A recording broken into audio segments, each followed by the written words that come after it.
Hi-ho, and welcome to Cinema to the Letter. This episode, it's that masterpiece known as The Muppet Christmas Carol.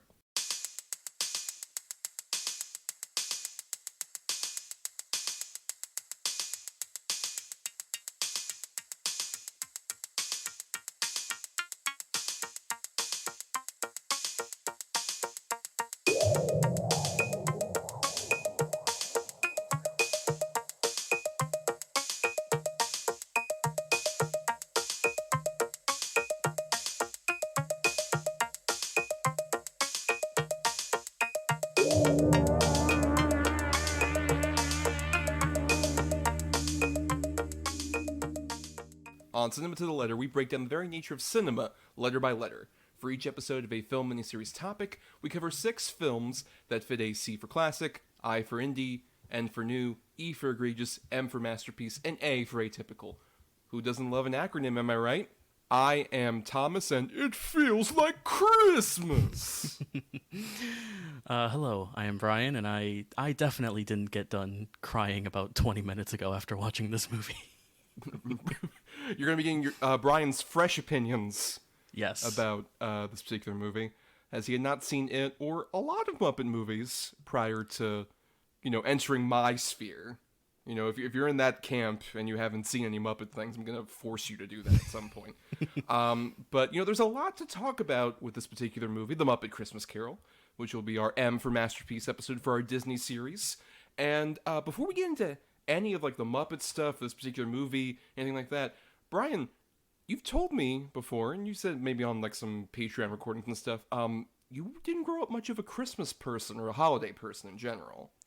Not really. Not in terms of movies, really. Obviously, we celebrated Christmas and everything, but, Christmas movies were never really a part of that. I never watched any of the Christmas carols or It's a Wonderful Life. I, would catch Home Alone on TV every once in a while, but not really, which is kind of ironic because I love Christmas. It's my favorite, time of the year. I love the winter. I love, all that stuff. And, yeah, but I just was never exposed to a lot of Christmas movies. And it's very interesting to get to this movie in particular because, A Christmas Carol, there's been so many versions of it, and there's just so many, different variations on that story. But so it's interesting to get to The Muppet Christmas Carol, which is, yeah, I mean, you have told me before, though, that this is a story you love a lot, right? Oh, for sure, yeah, with a Christmas Carol. I mean, in general, I was also, I was very much raised a Christmas person, very much in terms of specifically the movie angle of it. This movie was probably a big reason for that, but, in general, my household, we watched A Christmas Story every year Right. until I personally got really burned out on it, and I haven't watched it in a couple years, but... the whole Christmas in the movies kind of feel I just truly love, especially just being a Florida kid, where we never really experienced a white Christmas in my hometown. So it was definitely just wow, I'm transported instead of going outside and it being 75 degrees or whatever. And and everyone's oh, it's cold outside. Right. Oh, I need a scarf. I need to for out here. But yes, A Christmas Carol in particular, though, I remember when I was younger, I just loved that story. I think it was not this movie, but the Mickey Christmas Carol, which is the short that was very sort of circulated.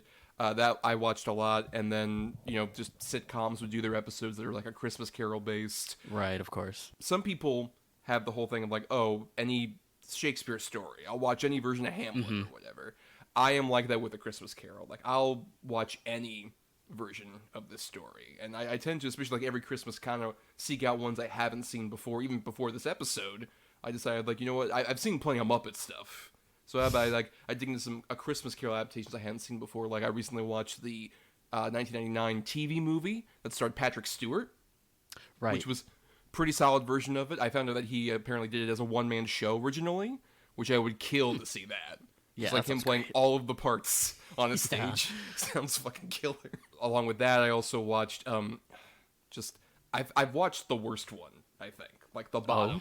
Okay. For me, which is the 2022 Apple original starring Will Ferrell and Ryan Reynolds, Spirited, which I wasn't even aware was a Christmas Carol adaptation until I was doing research. I knew that came out, and I'm oh, that sounds like bullshit.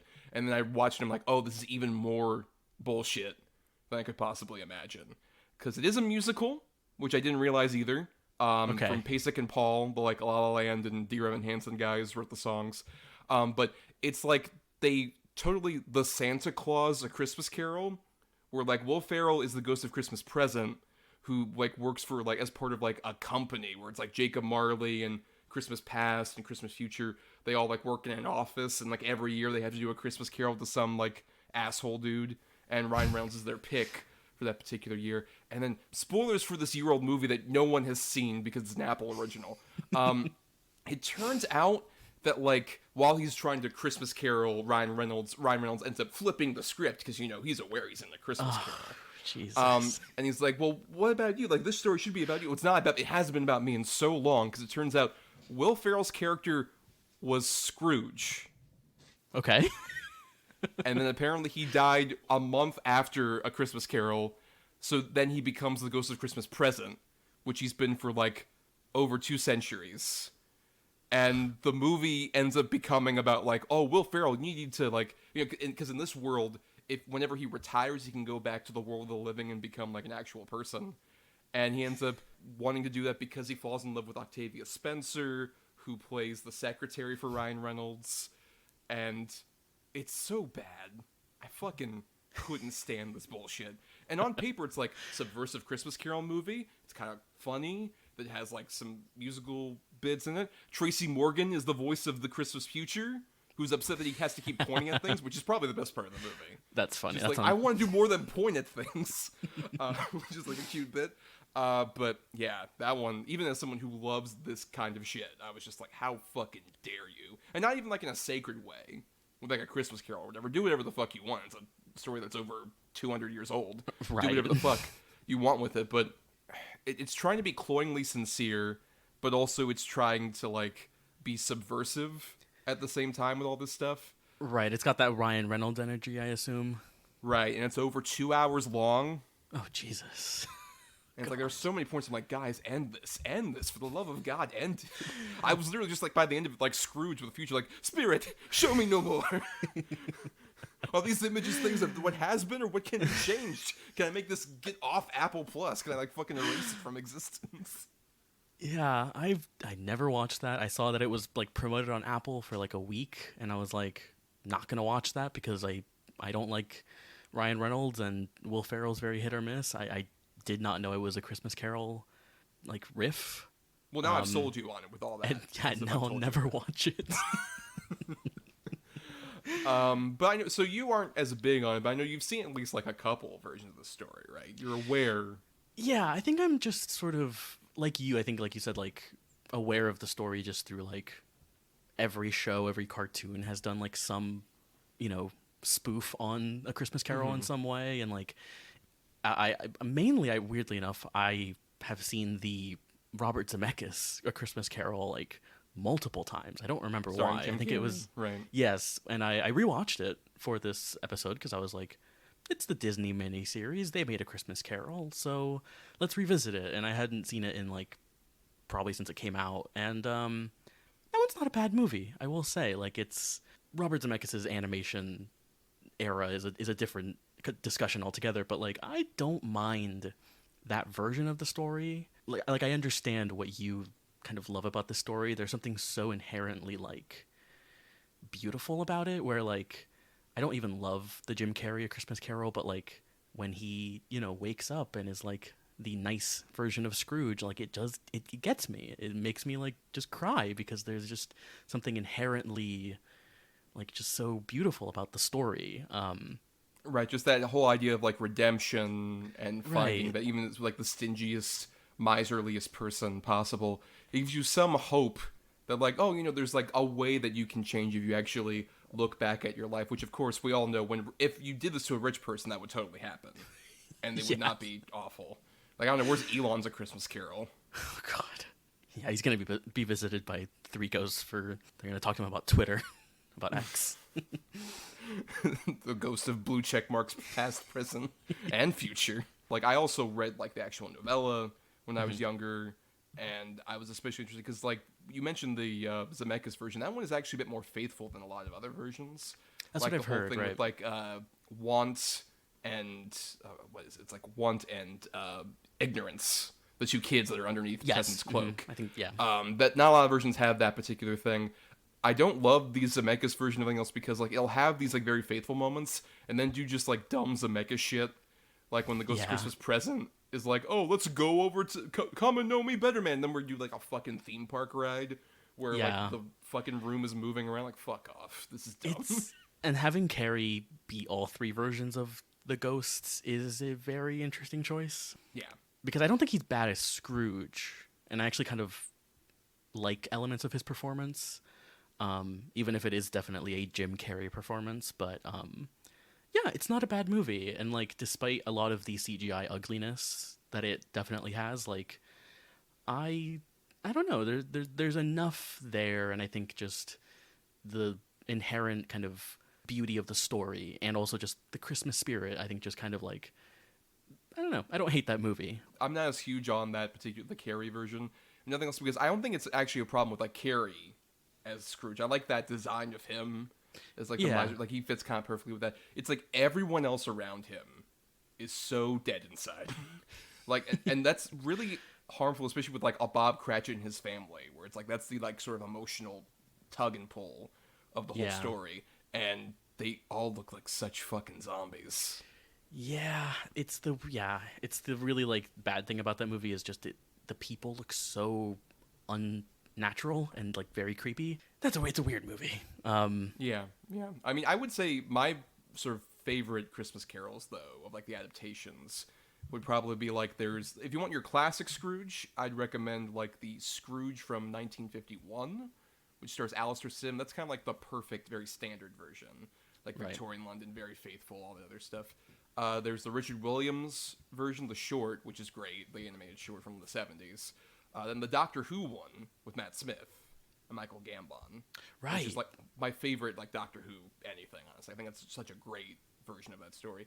And then my favorite is the George C. Scott one from the 80s. I think he's my favorite Scrooge. I think he just does it so perfectly. But there's another one that we're going to talk about in more detail that I would put amongst that upper echelon. So why don't we go ahead and jump into it? Let's jump into The Muppet Christmas Carol. Coming soon on video cassette, Walt Disney Pictures presents a Jim Henson production of a classic Christmas tale. Bah, humbug. He's the world's greediest man.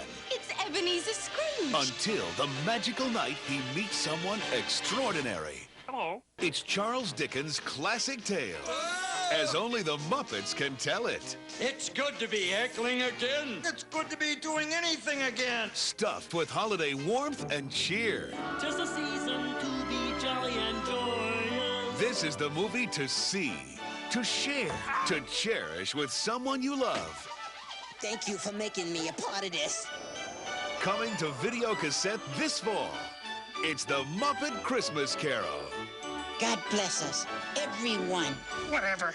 So, The Muppet Christmas Carol came out December 11th, 1992, directed by Bryan Henson, who was, of course, the son of Jim Henson, the guy who created all the Muppet stuff, and this is notable as the first major production without Jim Henson, who had passed away in 1990, and also without Richard Hunt, who was one of the principal performers who died earlier in 92.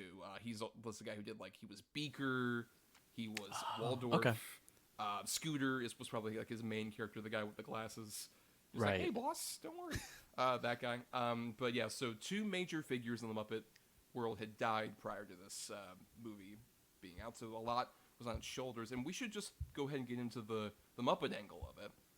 Yeah. Because if anybody knows me, if you have followed my podcasting previously, you would know I'm a huge Jim Henson Muppets fan, grew up with them, love them so much. But as I was kind of referencing earlier, before this year, Brian, you hadn't really seen any of like the Muppet movies or anything. No, yeah. I mean, like I mostly grew up with like I feel like Sesame Street was just a big thing. It was always on. And I mainly grew up as like the Muppets. Like I've mentioned this before with like the Looney Tunes, right? Like you just learn about them by growing up in America, right? They are just like an American institution. Despite Warner Brothers trying to take them off Max, the motherfuckers. And despite Disney also not having a lot of interest in doing much with them over the last like 20 years or so. Right.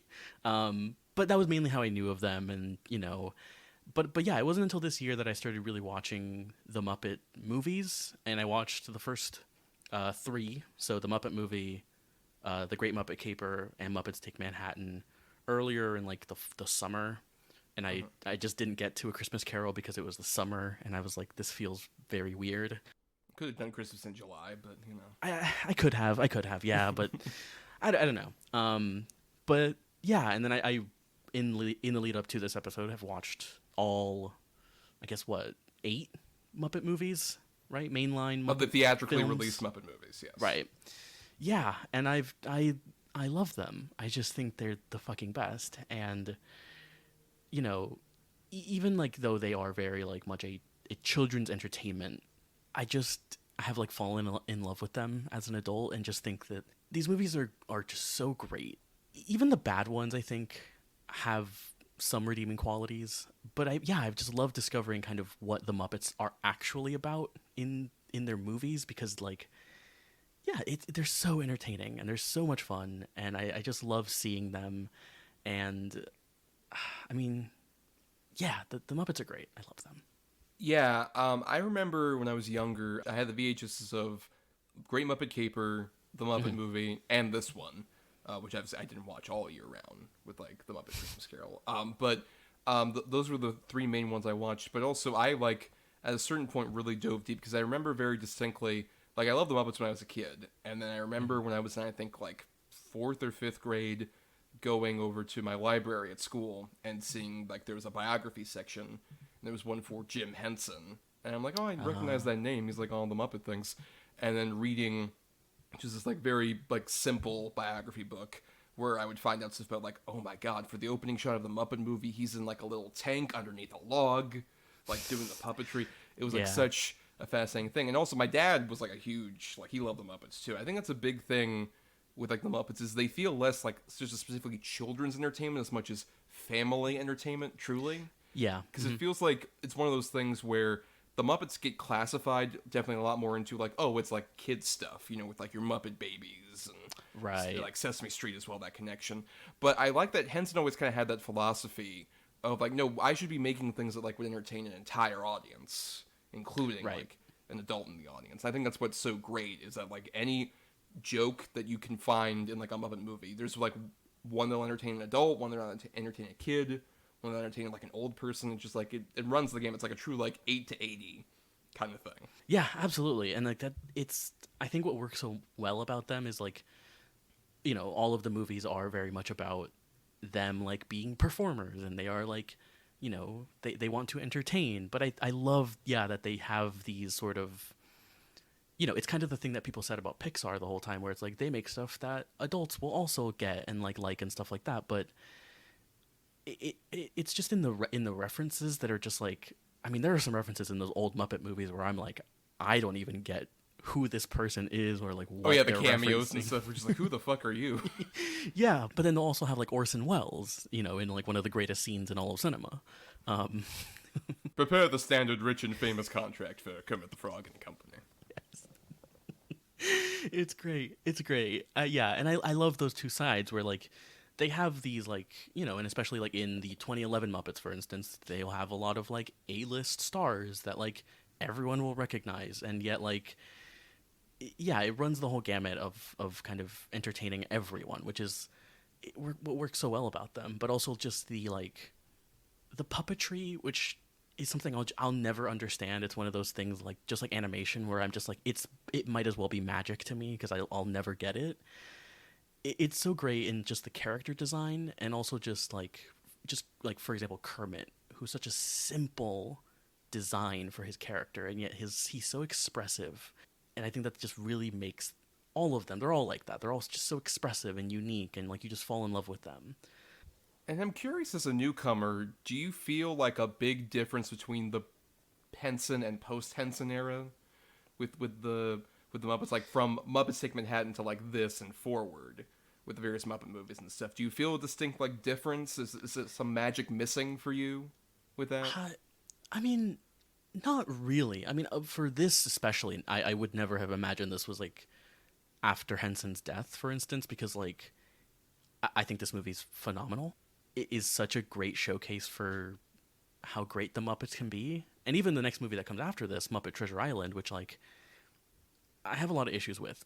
But I think that movie also is really great in how it uses the Muppets and, like, shows, like, oh, they can tell...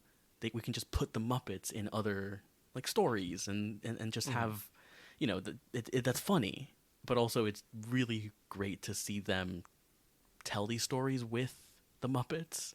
But I mean, I don't really see that much of a difference necessarily. I mean, up until we get to, like, Muppets from Space, which is, like, I think pretty bad. Yeah, I don't disagree with you. Even as someone who, like, I have nostalgic memories of, like, seeing that one in the theater. Like, one of the first movies I ever saw in the theater was Treasure Island. Okay. But I have a distinct memory of, like, seeing, like, Muppets from Space in the theater. And even then, like, I can't really defend. Like, From Space just has, like, all, like, that trouble for me where, like, all the earlier Muppet things, like the Muppet Show and the movies and stuff, the thing I love about them so much is, like, that whole let's put on a show thing. Right. Let's get together and, like, put on, like, a big show to, like, entertain everybody, make people happy. To quote The Muppets 2011, give people the third greatest gift, laughter. All that kind of thing. And the Muppets from Space feels so much more, like, crass and feels so much more like we have to, like, put the Muppets into, like, the late 90s in particular, because it's, like, 99. It feels very distinctly just like, oh, no, we got to do, like, really interesting. Like, that weird period, like, the turn of the millennium is a very odd period for the Muppets. Considering, like, with the history that specifically ties into Disney with the Muppets is, like, in the late 80s, Jim Henson was at a period where, like, he had done Labyrinth and The Dark Crystal, and those weren't, like, huge successes that were kind of, like, very decried. And he was also kind of, like, worried, like, I don't know if I can really keep up with, like, doing interesting new creative outlets and having these characters that made me sort of, like, continue onward in the way that, like, where I'm, like, supervising it constantly.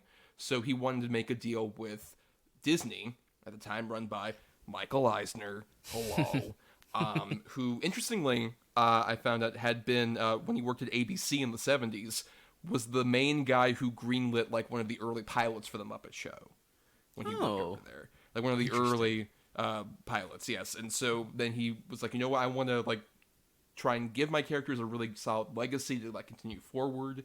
And so he was trying to make a deal with Disney about this, where it would also work out with him, where it's like, well, I want the Muppets to have, like, a home, but also Disney was, like, in the negotiations trying to give him, like, oh, we'll give you, like, a 15-year contract where you can, like, make some other movies for us and maybe do some stuff at the theme parks, which he was fascinated by, stuff like that.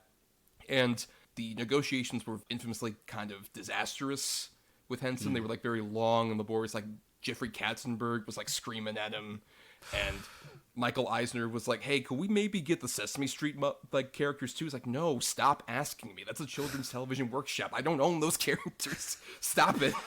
And so it was, like, very stressful and haggardous for him dealing with that. And then, like, he had done the show, The Jim Henson Hour, that was kind of bombing and, like, kind of falling apart. And then he got sick very quickly in, like, 1990. And he ended up dying very suddenly on May 16th, 1990. Weirdly, like, less than a week after his final project, which was the Muppets Go to Walt Disney World special, which is very interesting to watch, considering that, where, like, it ends literally with, like, the Muppets going up to, like, an animated Mickey Mouse who's like, welcome to the family, everybody! And, like, the literal end song is all the Muppets singing, like, oh, we're gonna give you more stuff, it's the Muppets and Disney, it's gonna be so great. And then Henson dies, like, less than a week later. It's, like, really, really weird. Yeah. Considering all that stuff. Yeah. But then, obviously, the deal fell apart at that point with Disney, but still, they were able to at least try and be friendly with the Jim Henson Company, where it's like, hey, we'll, like, distribute and finance the Muppet Christmas Carol and Muppet Treasure Island. But then after that, like, they kind of fizzled the relationship because Muppets from Space is a Sony movie.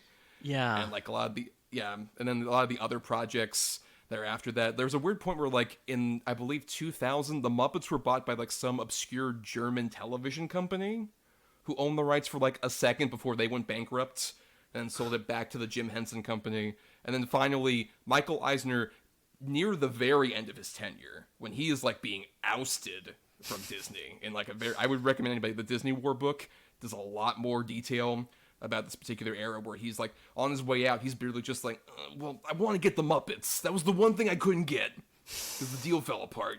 I want to make sure that actually happens. And so he bought them, and then it feels kind of like he buys them, Eisner gets ousted, and then Disney's like, well, what do we do with this? Right. Muppets. What the fuck is this? What are we going to do? And I feel like they've had a very tumultuous relationship with Disney after that point, where it feels like sometimes they'll do like a movie like the Muppets, and sometimes they'll just stick them into like, I don't know, you do like the Muppets Wizard of Oz, which if you want like the worst Muppet thing possible, I think that's it. That is like Really? rock bottom for me. That is terrible. No offense to Ashanti, who tried her best as Dorothy, but no, it's just that's a real rough time. Yeah, I mean, it is that, like, yeah, big gap of, like, of the movies, at least, from 99 until 2011, which is, like, a pretty big gap in, like, just culture, like, what was happening around that time, and, like, there's no movies out. And, I mean, I think I like the Muppets 2011 movie more than you do, but, and I think part of the reason I like that is what you were saying earlier. It's, like, it feels like a movie that is, well, it is, like, literally the Muppets putting on a show to come back, but it is also like I like the aspect of that movie that is kind of commenting on that, right? Like the Muppets have been gone for a while, and just that idea of like do people really care about the Muppets anymore? Like what, like who cares about any of this? And then I don't know, you watch that movie, at least I do, and I'm just like, of course we care about the Muppets. They're the fucking best. Like they rule. Right. And to be fair, I felt that way a lot more when it came out originally, because you have no how Sure. fucking hyped I was in like 2011. Like they're fucking back. We're so fucking back. Let's go. And then I just think that movie soured for me, if nothing else, because of like post that movie, you had like Muppets Most Wanted, which noble effort, but doesn't quite come together that well. Yeah. And then they don't do really any like movie stuff after that, and then even the shows that they've done after that have been like very mixed quality. Like it feels like they kind of just brought back like, hey, Muppets 2011, we're coming back, everything's gonna be great, and then we kind of went back to the same thing we did before, where we're just not really using these characters that much anymore. Yeah, I mean, Muppets Most Wanted is okay. It's like fine. It is like this thing of like, even at their worst, even like Muppets from Space, which is like, which barely feels like a movie in my opinion. Like it's giving real after school special energy, and also just kind of feels like they don't really know what to do for the movie, right? Where it's like them hanging out, and then it's like Gonzo's an alien now, not a whatever. Yeah, and like none of the jokes are good, and the cameos in that one are really dated. Oh, what are you talking about? Like a Hollywood Hulk Hogan? Oh, what a weird. And a Dawson's Creek like in-universe fucking cameo? Yeah. And Pepe the Prawn. And that's my big problem. I hate Pepe the Prawn. yeah, I don't like him either. No, not really. And like Rob Schneider's in that movie, which is like, ugh. But I will say it is kind of upsetting that the two worst movies of these, in my opinion, which are Muppets from Space and Most Wanted, both have Ray Liotta in them, and Oh, he that's like true. he rules. Like I think he's really He's great very in funny Muppets in from both those Space. movies, particularly in Muppets from Space. Yeah, the bit where like he has the amnesia, just like, oh, come in, everybody, come on. The part at the end where he's just like, "What the heck's going on over there?" This is, I think, really great. And the thing is, like, I think a big trouble also is just the fact that like it comes with the territory of like having these legacy characters where like who were very like iconically played by earlier people, like performed by earlier people. Like Right. what works so well about the earlier Muppet things with like say Jim Henson and Frank Oz is that the two of them were able to like really hone those characters by like just performing off of each other and hanging out, and it feels like they were really able to like do something interesting with them, as opposed to as time has gone on and these other very talented performers have taken over, it feels like they're kind of in the shadow of Henson, but also aren't given the space by Disney to like actually make these characters their own or give life to new characters. Especially there's been a dearth of like interesting newer characters. There was a bit of that in like the Bryan Henson era that this is a part of. And there's some fun people like in the later Muppet movies. There's the one Bobo the bear, who's like the big bear guy. Who's just like, oh geez, I don't know. Oh yeah, That guy's funny. He's Like, great. I like I him a love lot. him. Yeah. And there's other people like Johnny Fiamma, who's like in some of these, where it's like he's the green guy that performs like Frank Sinatra numbers, shit like that. I wish they would just have the ability to like have some of these legacy characters, but also introduce interesting new ones, or even be able to do something interesting with some of the side people. Like I liked that Muppets Mayhem, the thing about the Electric Mayhem band, that was like the show that was on Disney Plus. I thought that was fun. It got canceled recently. It's definitely a concern of like I wish they would give these performers enough room to like really breathe with these characters. And it just feels like they aren't really given that, especially with like this movie. I think it's a huge strength with, say, particularly like Steve Whitmire as Rizzo and Dave Goelz as Gonzo / Charles Dickens. I think like that buddy duo only comes from, I think, like a bit of Jerry Jewell, who's the screenwriter here, who wrote on a lot of like Muppet stuff, was like the head writer on the Muppet Show, was around for a lot of these like earlier productions, in particular him, and then also like those performers getting to bounce off each other. Like the moment that's your background is one of my favorite examples of that. It's just like the two characters like interacting with each other, and then like kind of, and Gonzo just is like, what? And then there's a pause, and this Rizzo kisses him on the nose. A little smooch. Like it only comes from two guys like fucking around with the characters. Yeah, and there's so many little moments like that like are just the Muppets interacting with each other, and have not a lot to do with that moment doesn't have anything to do with like the story, A Christmas Carol, but it is such a like adorable little moment between these characters, which I love. Yeah, it is some of the best stuff, is just kind of the interaction between them, which I think you can do especially well with like these kind of, or like this in Treasure Island, where it's like we're taking a very familiar story, like, you know, A Christmas Carol, right? Let's have just Muppet antics in the middle of like the beats of A Christmas Carol. Right. Yeah, and like Treasure Island's the same thing of like, let's just put Muppets as some of these characters, put some humans in there, and then bada bing bada boom. Like, you know, there is something just so inherently like entertaining about like, I don't know, put the Muppets on a pirate ship. Like that, you know, it writes itself. Like there's so many great things that just come from that. And like, I mean, yeah, it's part of like what I love so much about like this movie is also like what we were saying earlier of like having Gonzo as Charles Dickens is so interesting, of like, it's still them telling a story in some way, right? They're trying to entertain, and like, yeah, it's an interesting angle to kind of approach it from. Well, yeah, and it's so interesting, especially with Gonzo, who like in the earlier Muppet iterations is always like the weirdo daredevil guy who's just like doing weird stunts and shit, just being a maniac, and then putting him in like a dignified cap and like Victorian era coat is already funny. But then also even him doing like straight from the text like stuff of Dickens, which is what makes this actually like a bit more faithful an adaptation than even a lot of other ones, because like you actually have like the sort of like the non-dialogue driven stuff that was not usually in like a film adaptation, just like the Marleys were dead to begin with and stuff like that. Like you don't get that with like most other adaptations, but having him as a narrator character works in that way, but also has a bit of a subversive edge. Like early on, we're just like, well, who are you? And like Rizzo talking to him, like, well, who are you? What are you talking about? Like, I'm Charles Dickens. And it's like, well, he was a 18th century author, a genius. Why, thank you. So, like, the one I love is later on when they're outside his window and he's like, how do you know what's going on in there? And Gonzo Dickens is like, storytellers are omniscient. They like, I just know. Yes. Like, which I'm very sure was the first time I ever heard the word omniscient as a child. And I love that bit too, where there's a point where they talk about like, oh, this is a bit scary. Like, or should we be concerned about the kids? No, this is culture. Right, and I do love that they are like, you know, that part where they leave, where they're like, oh, this is getting too scary. He's like, yeah, you're right. Like, you're on your own, folks. We'll see you at the finale. Right, which is a great joke, but also does actually work for like actually giving the weight of like the Christmas future stuff. I mean, right. This is kind of the genius of like this movie, and like, I feel like I'm a little harsh on Muppet Treasure Island. I keep thinking about it, and I like it more. But like, what makes this movie really great is that it is one. Let's just put the Muppets in this story, and you know, jokes will come out of that inherently.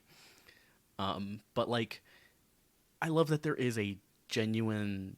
It's a very earnest telling of A Christmas Carol, right? Like, it isn't Muppets from space where it's trying to be kind of, you know, that sort of millennial, like, edgy kind of thing. You know what I mean? Like, it feels like that one is way more Gen X though, because it's like nostalgia for like the '70s, very specifically, with all the weird soundtrack choices and shit. That's true. That kind of like that's true. Gen X snark kind of thing, just like, Right. oh, whatever, we're doing, as opposed to like, yeah, this feels a lot more earnest, and I think a big credit to that is another thing not a lot of people talk about in terms of like, when you have a Muppet project, especially the movies, the better ones tend to have like a really solid human actor Right. at their forefront. Like you've got like Charles Durning, who plays the villain in the Muppet movie, or Charles Grodin and Diana Rigg in the Great Muppet Caper, especially Charles Grodin. Just he loves Miss Piggy so much.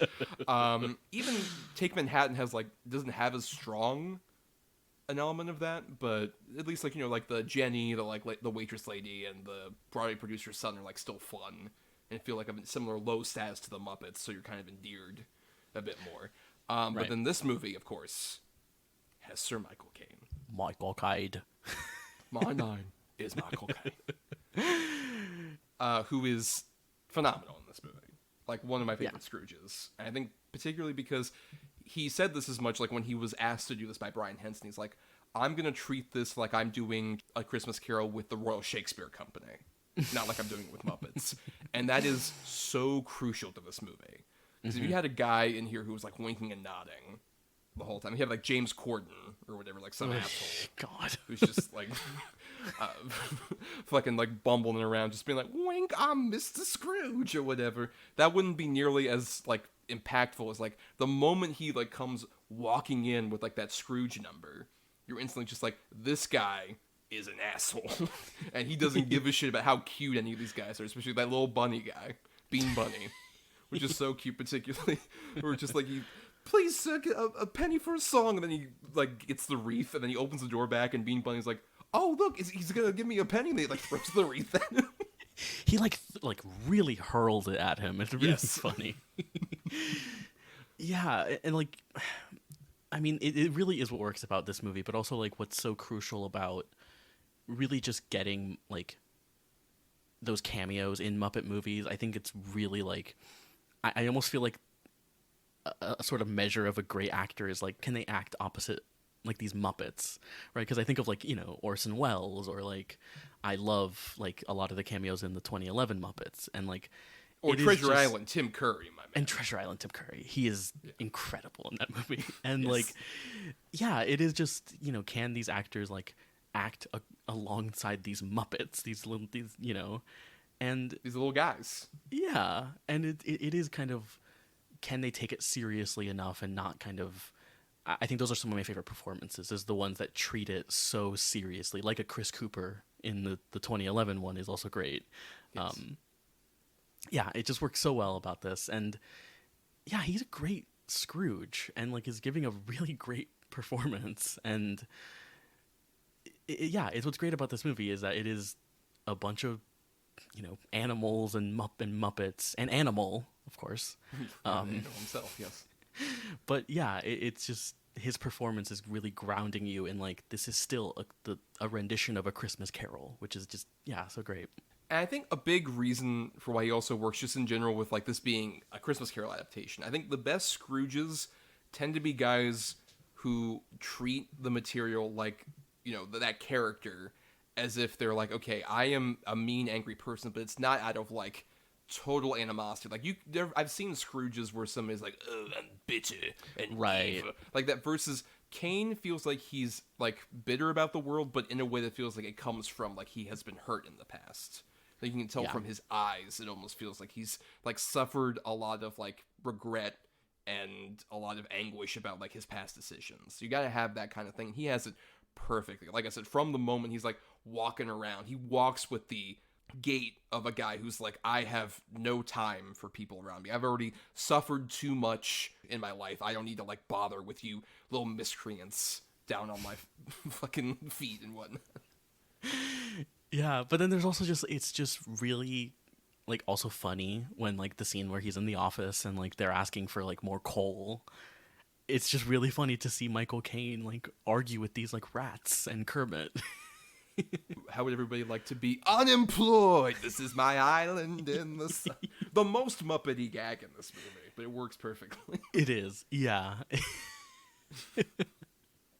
And but like, I also just love all of the little Muppet characters. Like, one of the things I love about these movies is that it isn't just the main Muppet cast, and then like there are Muppet like civilians just walking around and everything. And I think that element I think really adds to kind of you feeling a bit more grounded in this story, is just the fact that like there's Muppets and humans just like hanging out together. It's so much fun. That great opening shot does a lot for this movie. Yeah. With just like you're going through like all the skyway, and then you like go by the roofs, and then you're like down on the ground, and you just see like first things those two British pigs are just like, what a great breakfast. Yes. Now what do we do? Let's have lunch. Yes, let's have lunch. And there's like the Muppet fruits, and like one of them is like getting stolen by a kid, and it's just like, I'm being stolen, help me. It just adds like there's some humor there, but it feels like you're truly in like this version of Victorian London, which is a big shout out also to just Brian Henson. I think is an underrated director of like this and like Treasure Island. He does a great job of making the worlds feel very grounded at the same time he has like silly Muppet characters in it. It makes all those jokes work better because he has like that kind of like ability to really immerse you in the entire environment. Oh yeah, absolutely. And like I mean the production design of like just their little version of London town is so beautiful. Like it just is so evocative. Like even though it is like, you know, a little Muppet town, it's so kind of silly, but I think it really works. And it feels like you're almost like zooming into like somebody's Christmas village, like at their house, like one of those displays. Yeah, I was gonna say it, like you know, it looks like a miniature, but there is something very like playful and very fun about it, which I really love. And I agree with you. Like I think it's really, I don't think these movies get enough credit for how well they're directed, because it's like, I mean, it's very difficult to get like humans and these puppets, and like there are all these really incredible like shots in this movie, like the kind of canted angles. Like I think of the one right before Scrooge is about to come out of his house after the ghosts visit him, and it's like just like Gonzo and Rizzo, and like the, you know, it looks really great. And or the amazing shot of it's when Kermit and Tiny Tim Robin the frog are like walking back home, and they're doing that little scat thing, just like season. And like the fact that you're seeing like Kermit like actually walk village, where it's just like, oh, there's this frog thing's walking around. That's a great example of like doing that sort of thing that like isn't in a lot of these movies, like in the first Muppet movie when Kermit's on the bike, stuff like that. Right. We're just wondering like that movie magic, like how the fuck are they getting that puppet to do that? There's stuff like that. There's so much stuff in this movie where I'm just like, I don't know how they did that. Like there's, you know, it is still like, you know, it's funny because even though you're watching like puppets and like it's such a simple, like, you know, in a way it's simple form of entertainment, and yet there's so much of that, like the movie magic that it's in there. It really kind of like boggles your mind at times of just like, oh my gosh, this is like an incredible like piece of craftsmanship, which is like a really important part of like all of this stuff, is like these characters, right, Gonzo and Kermit and everything, like are being performed, which is like so insane to me. Which is another pet peeve I have about the modern Disney era, even in like the Muppets and Muppets Most Wanted, is how much they just utilize like the CG angle of it, of just like, we can make them do anything. They're still puppets, thankfully, but like they still have them like, oh, we're gonna like make them walk around like so easily. It's like, yeah, but I know like this is just like them on a green screen or whatever. There's not as much like a magic there. They remove the rods digitally, which I think is bullshit. I don't like that. Even on the certain Muppet projects on Disney Plus, they are digitally removing the rods still, and I don't like that. Even as a kid, like as a little kid, I knew these were fucking puppets. I knew they were made out of felt or whatever, but it just didn't matter to me, and it made me appreciate them even more. Where it's like, oh wow, there's like a little rod on Gonzo, like some guy's moving below like frame, but that makes it so much more impactful. Like you're talking about, because like you can see like the real dedication, because you can like that little peek behind the curtain makes you like feel a bit more invested in it. The example I always love is like the Swedish Chef, where like he is such a great character and is such like, you know, expressive and everything, but his hands are human hands. Yes. And they're very obviously human hands, but it's just so funny. And it is a great, like, you know, it's a great of like, yeah, we have this great puppet with great design and everything, but like, I don't know, what do we do about his hands? Just use regular hands. It's a great, sort of blending of like the movie magic side of things, but also like the kind of thing with, which I think is true of like all these Muppet movies, of like there's a bit of them that kind of, they want you to know that you're being like told a story, but not in that sort of fourth wall breaking way that we kind of, I think, talk about a lot, that is kind of grating, which we see a lot of recent movies. Is I think they do a really great job of kind of making you aware of, like, this is a story, we're all here to, like, tell this story, and we're entertaining you, but yeah, there is still a bit of that sort of craft and really beauty behind it. Right, the fourth wall breaking stuff is mainly reserved for, like, the characters who are breaking the fourth wall, of, like, Gonzo and Rizzo. Right. Constantly. We're just like, and even like in the older Muppet movies, whenever there was a fourth wall breaking joke, it was actually something clever instead of just like, in this fucking dumb or whatever. Right, like Ryan Reynolds so does smart now or whatever bullshit. Yeah, all of the sort of fourth wall breaking jokes in the Muppet movies are just so funny, and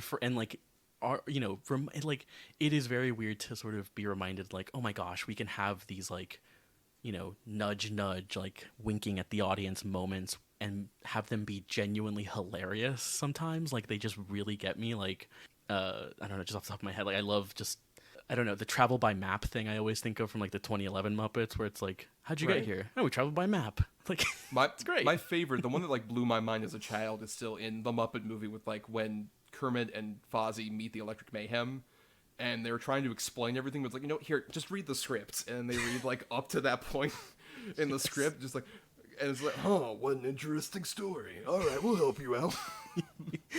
Yeah, all that stuff is just so great. And, like, I mean, it's such a delicate balance, I think, especially with this movie, right? Because, like, this is a very emotional story, right? Like, there's just something in, like, it's a real tearjerker. And I think it's a really delicate balance of, like, how do we still infuse a lot of that Muppet energy without kind of taking out the weight and the, like, impact of the story. It's a really, like, impressive balance, I think. And I think a big reasoning for that working as well is, like, something where in development they were originally planning to have our sort of Ghosts of Christmas past, present, and future be Muppet characters. I think it was going to be like Gonzo was going to be like Christmas past and that kind of thing. And I think that would have broken you out of the story, because that's something that, like, a lot of other, versions of the story do. Where it's like, let's cast our characters in these different roles. And I think it takes a lot more restraint to be like, no, we want to have these ghosts have weight, so we're going to have new designs. And I love each of these, like, past, present, and future designs. Where it's like, you got Past, who's this, like, haunted ghost girl that looks amazing. Yeah. That scared me as a child, by the way. I was terrified of this thing. It's a little unsettling. Yeah, I can see that, yeah. And especially the way that they did that, where it's like, she is superimposed in because they had, like, the puppet underwater. That's how they get to, like, float and stuff like that. And just insert over. And it looks seamless. It's beautiful. Just so she's integrated into it.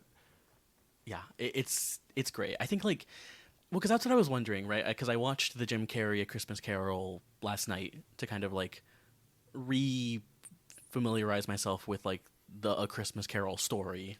Right. And then the whole time I'm watching that movie, I'm just like, oh my god, who are the Muppets playing in this story, right? Like, it is a really exciting thing of just, like, what characters are they going to be playing? And I agree with you. Like, I think having kind of the core characters that we know be the ghosts would have been really distracting.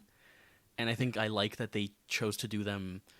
I like that Kermit is not, like, a central necessarily, like, he's not a central figure to the story. Like, he's Bob Cratchit, of course, but, like, he could have been Charles Dickens. That would have been the more easy thing to do. Right. Yeah. Because he plays that kind of role, especially in, like, any of the, like, Christmas specials the Muppets did. He would usually, like, come in, especially ones where the Muppets weren't hugely involved. You just come in like, hi ho, I'm here, and here's this story that you're about to see, and whatnot, versus having, like, a Gonzo do that. That's already an off-kilter choice, but it keeps you invested. That immediately just makes you realize, okay, this isn't going to be quite what I would expect from the Muppet Christmas Carol. And then the three ghosts are even more of that. I mean, to be fair, also, we should create, there are technically 5 ghosts here, because you have Statler and Waldorf as Marley and Marley. Which is, like, even though those characters are, like, very funny, obviously, but that is also creepy, just the way that they, like, redesign them for, like, being the Marleys, and, like, the chains that are, like, all around them. They feel like, especially when, like, they're being dragged away at the end of their song, and it feels like they have, like, they're actually being choked by these chains around them. Like, they do their jokes And they'll have like points where like almost shiver and a sigh, like, remember that Christmas where we threw out all the kids from the orphanage? Oh! And then they get like choked by their chains because they're reminded of their horrible deeds that they did. It sells it even more, like even those jokes that happen just feel like, oh, we're distracting ourselves from our eternal torment in the afterlife. Yeah, they're great. They might be my favorite of the Muppets. I always just love to hear them pop up and see what like, you know, I love that they're shit talkers. Like I just, maybe it's that angle that I love, but yeah, and like it's a really interesting decision to have like them be. You would think that it would go too far into the comedy, but they still do the jokes, right? Like you still get them doing like, you know, you get their banter, but it's still a really great version of like that scene from A Christmas Carol. Like I really like it. And also, yeah, just really like unsettling and creepy, and is so like visually interesting to see them as the ghost characters, I think. Yeah, and even like I love the bit too where once again Michael Caine is not treating this in a joking way where he sees them just like there's more gravy than a grave of you, and it's like, well, gravy than a grave, what a terrible pun. Leave the comedy to the bears, Ebenezer. Like they're willing to be like them being jokey works for like those elements of that while still keeping that central thing of like these are people who have been damned because of their sins at the same time. They're central to who they are as these characters. And it's great casting to get them because they are the two like grumpy old men of the Muppets. It's a great like casting choice as well. But even like the bit early on when like Ebenezer goes up to his door and the doornail turns into Statler, like that's a bit where like it's like obviously it's much more funny now in retrospect. But I remember once again as a kid, like, oh, terrifying. And it's always like, and I think this is one that also gets the idea of like this being a ghost story. I think A Christmas Carol was also very central in me becoming a horror fan because it's like it is a creepy story of just like being visited by these specters of various different times in your life. I think just like it immediately immerses you in like kind of like a creepy atmosphere for like a jovial Christmas story and whatnot. And I think that works for like the three ghosts that we do get. Like past, present, I think is such a great kind of middle ground of like a Muppety character that feels very true to the story, who's performed by Jerry Nelson. And I love the way that like that's a great example of the sort of multiple people performing a character, because there's a guy in the suit, but then off camera Jerry Nelson is like doing the voice, but also has like this cool little rig that's like these little radio remote control things where like he has his hand inside like a mechanical thing that's moving the mouth. And there's also another guy doing like the eyes even, where like his eyes can move like up and down, stuff like that. There's like so many people getting just that guy to like work, and it's so wonderful. Yeah, I think it's better than like the Carrie version of like having him just be big. I like that it makes him kind of normal sized as well. Like it's a really great version of like the Christmas present. Well, he still can be. I like that he can change size. Like he goes big, right? And there's points where he goes like really small for like the mice. Oh, right. I love that bit. Yes. Yeah, and then like the Ghost of Christmas Future is like kind of genuinely creepy. Like yes, even like I was expecting a moment where like he took his hood off and it was gonna be like it was gonna be, I don't know, fucking like Animal or something. But or like Sweetums is like the obvious choice. Right? Yeah, that's what. Yeah. Just like, oh, where are you guys going? Yeah, being a Christmas Carol too. But yeah, it's not. It's again like it's part of that thing of like they know when to have these Muppet characters be more jokey, but they know when to just be like just tell a Christmas Carol. They know how to just tell the story, and yeah, they actually like you were saying like they never stray from the fact that this is a ghost story, and there is like an inherent creepiness in that, which obviously like Gonzo and Rizzo like call out, but like in the Ghost of Future, Christmas Future, like I don't know, I was really like struck by how creepy the design for him was. But he still feels like he fits within like the Muppet angle of it. He still feels like an actual like puppet. Like his hands are a bit Muppety, but they're still, like long and spindly at the same time. Right. That's the thing. They ride that great line. Even Up Past has that too, where she feels like it's clear like a Muppet in terms of like the face, but it feels like just a bit off in a way that makes it feel unsettling. And even like Present also has a bit of that, where like after he's like very jovial as the Christmas goes along, like when he's at his ending state and he's like, older, and he's Oh, he's got like the aged. gray hair and everything. Yeah. And he's starting to like forget things and stuff like that. He's like truly like fading away into like his old Christmas color lights and stuff like that.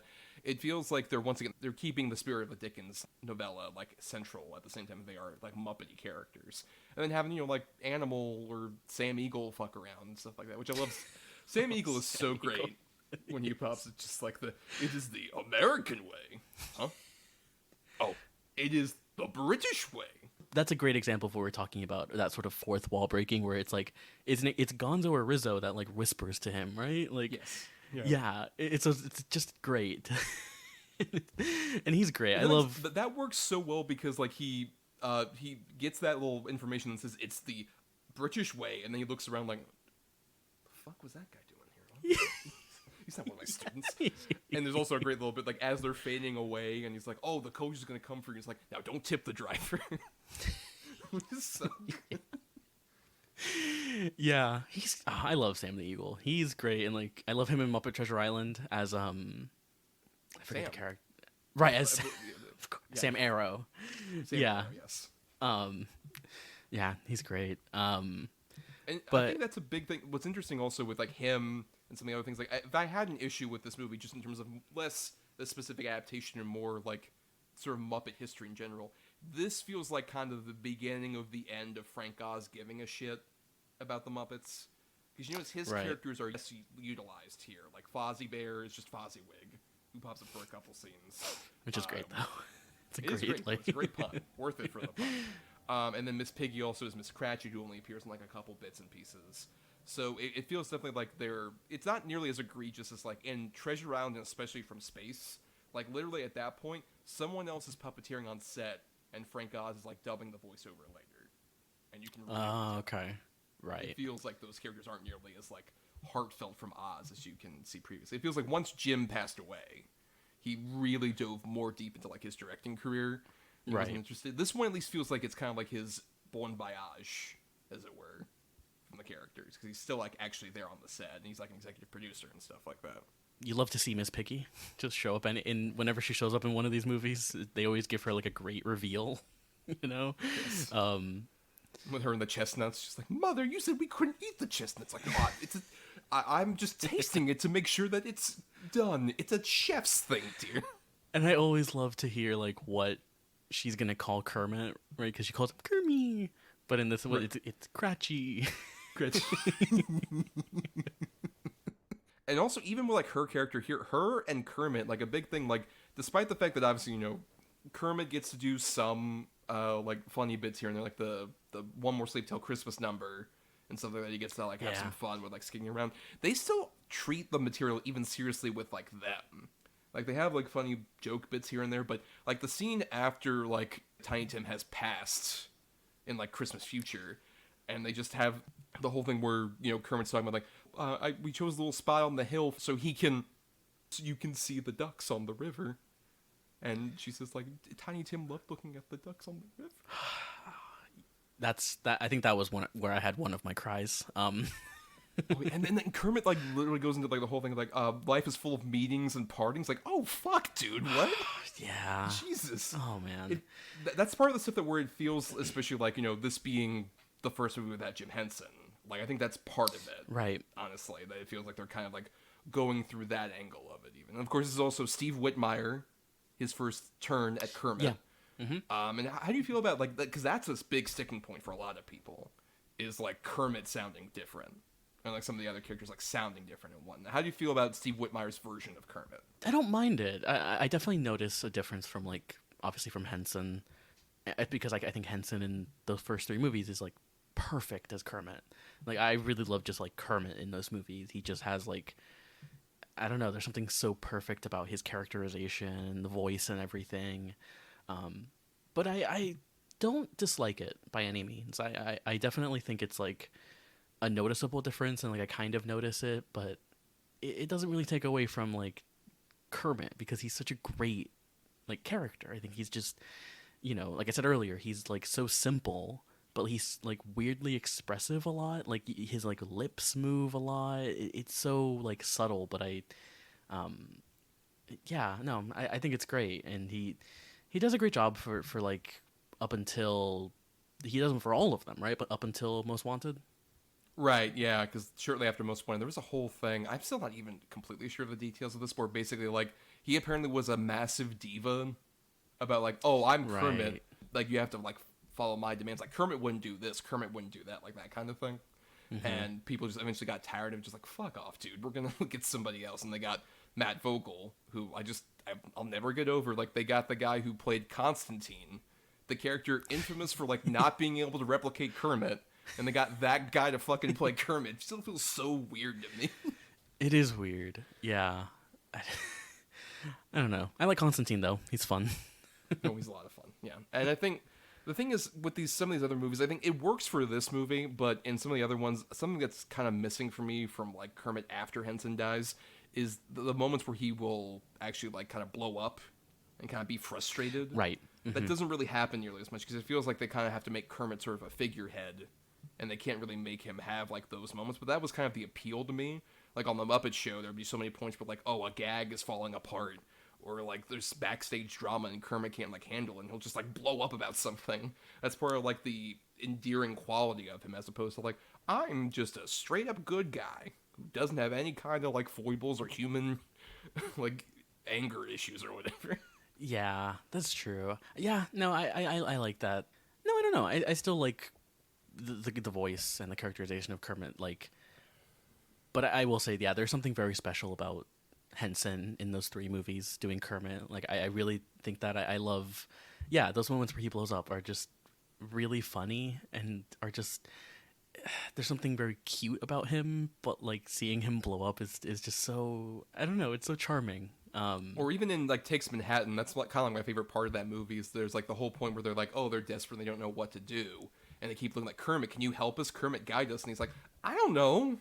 Like, I'm with you. I don't have no fucking idea. We're stuck in New York. I don't know what the fuck to do. Yeah. Obviously, I grew up with, like, a lot of, like, the 90s era Muppet stuff at the same time I was, like, watching the older stuff.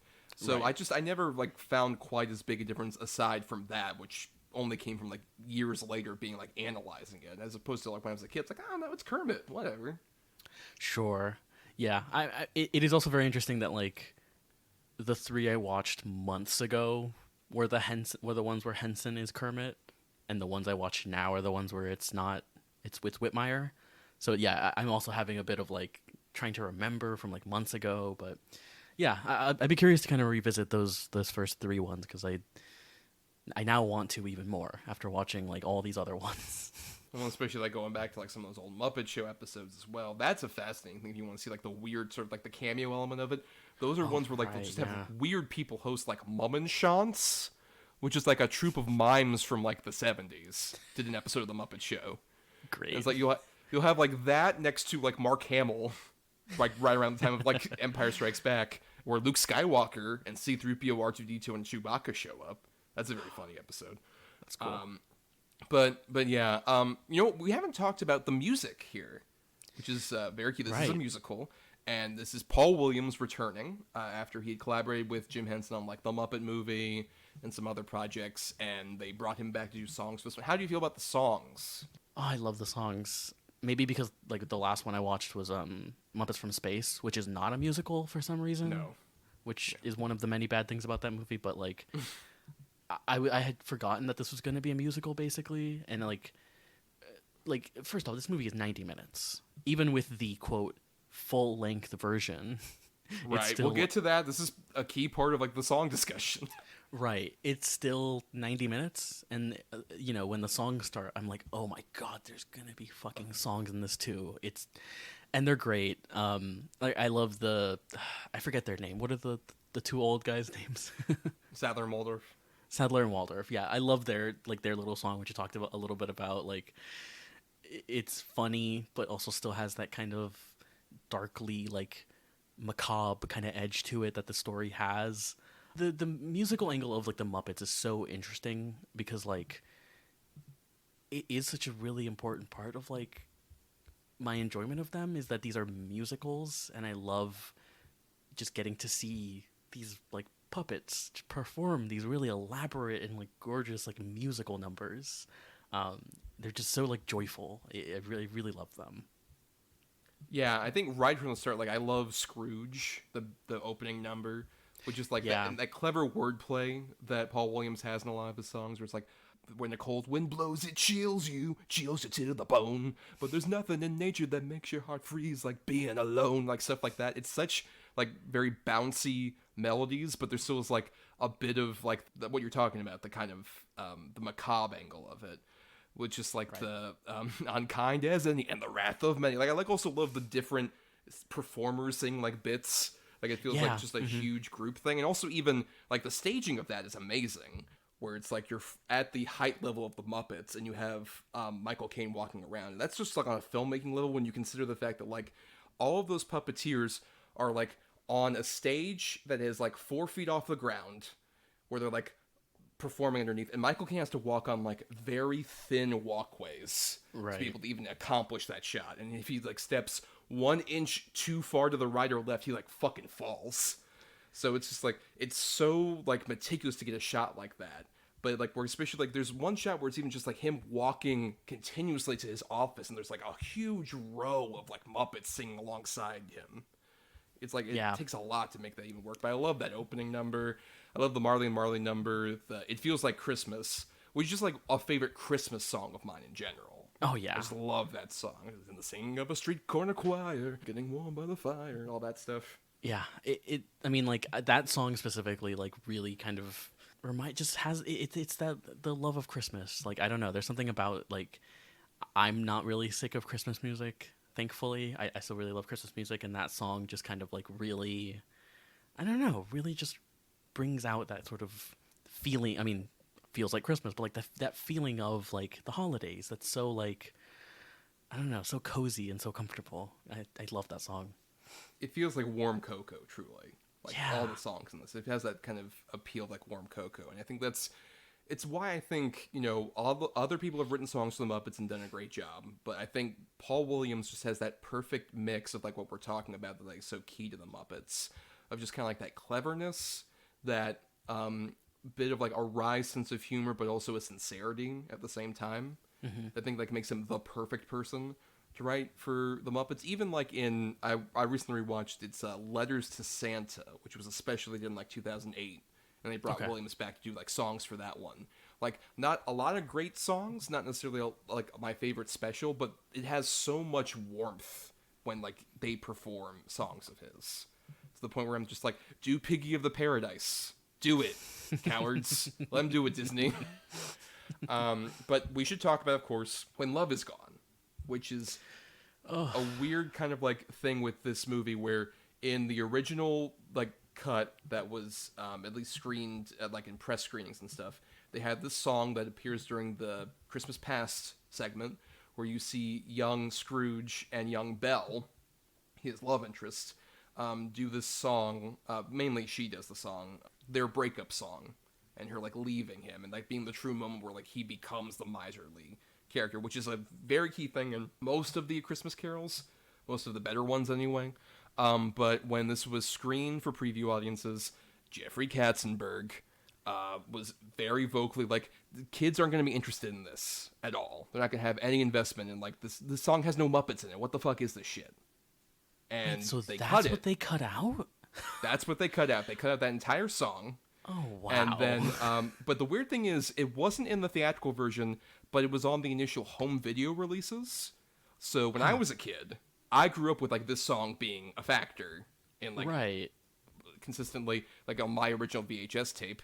And then when I like, you know, would watch it on streaming or whatever, it's like, what? This is gone? What the fuck? How did this like leave the movie?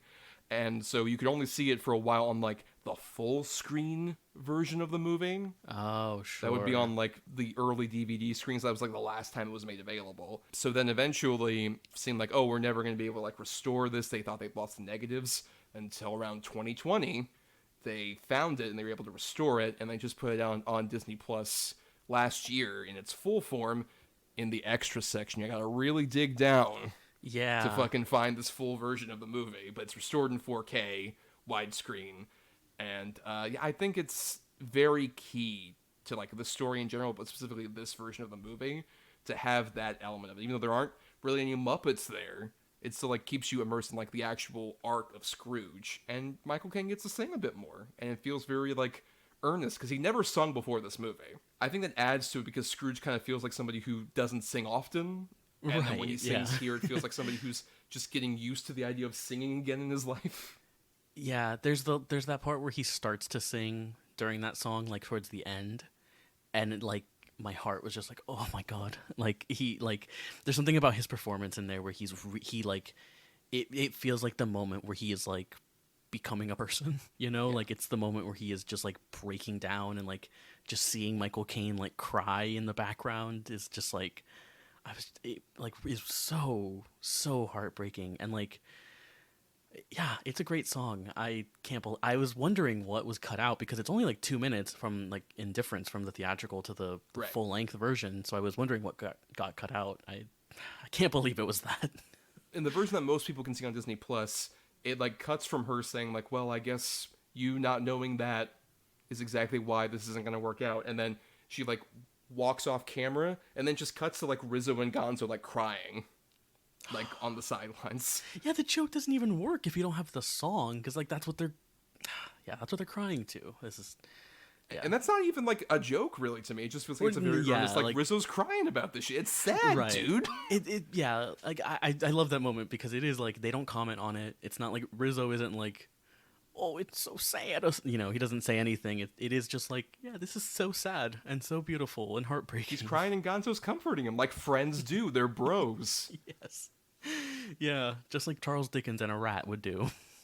his pet rat Rizzo, which I consider canon. That's not in any biography of Charles Dickens, but I'm considering he had a pet rat named Rizzo, who he treated like a bro, and had him wear like a little red and yellow scarf and top hat.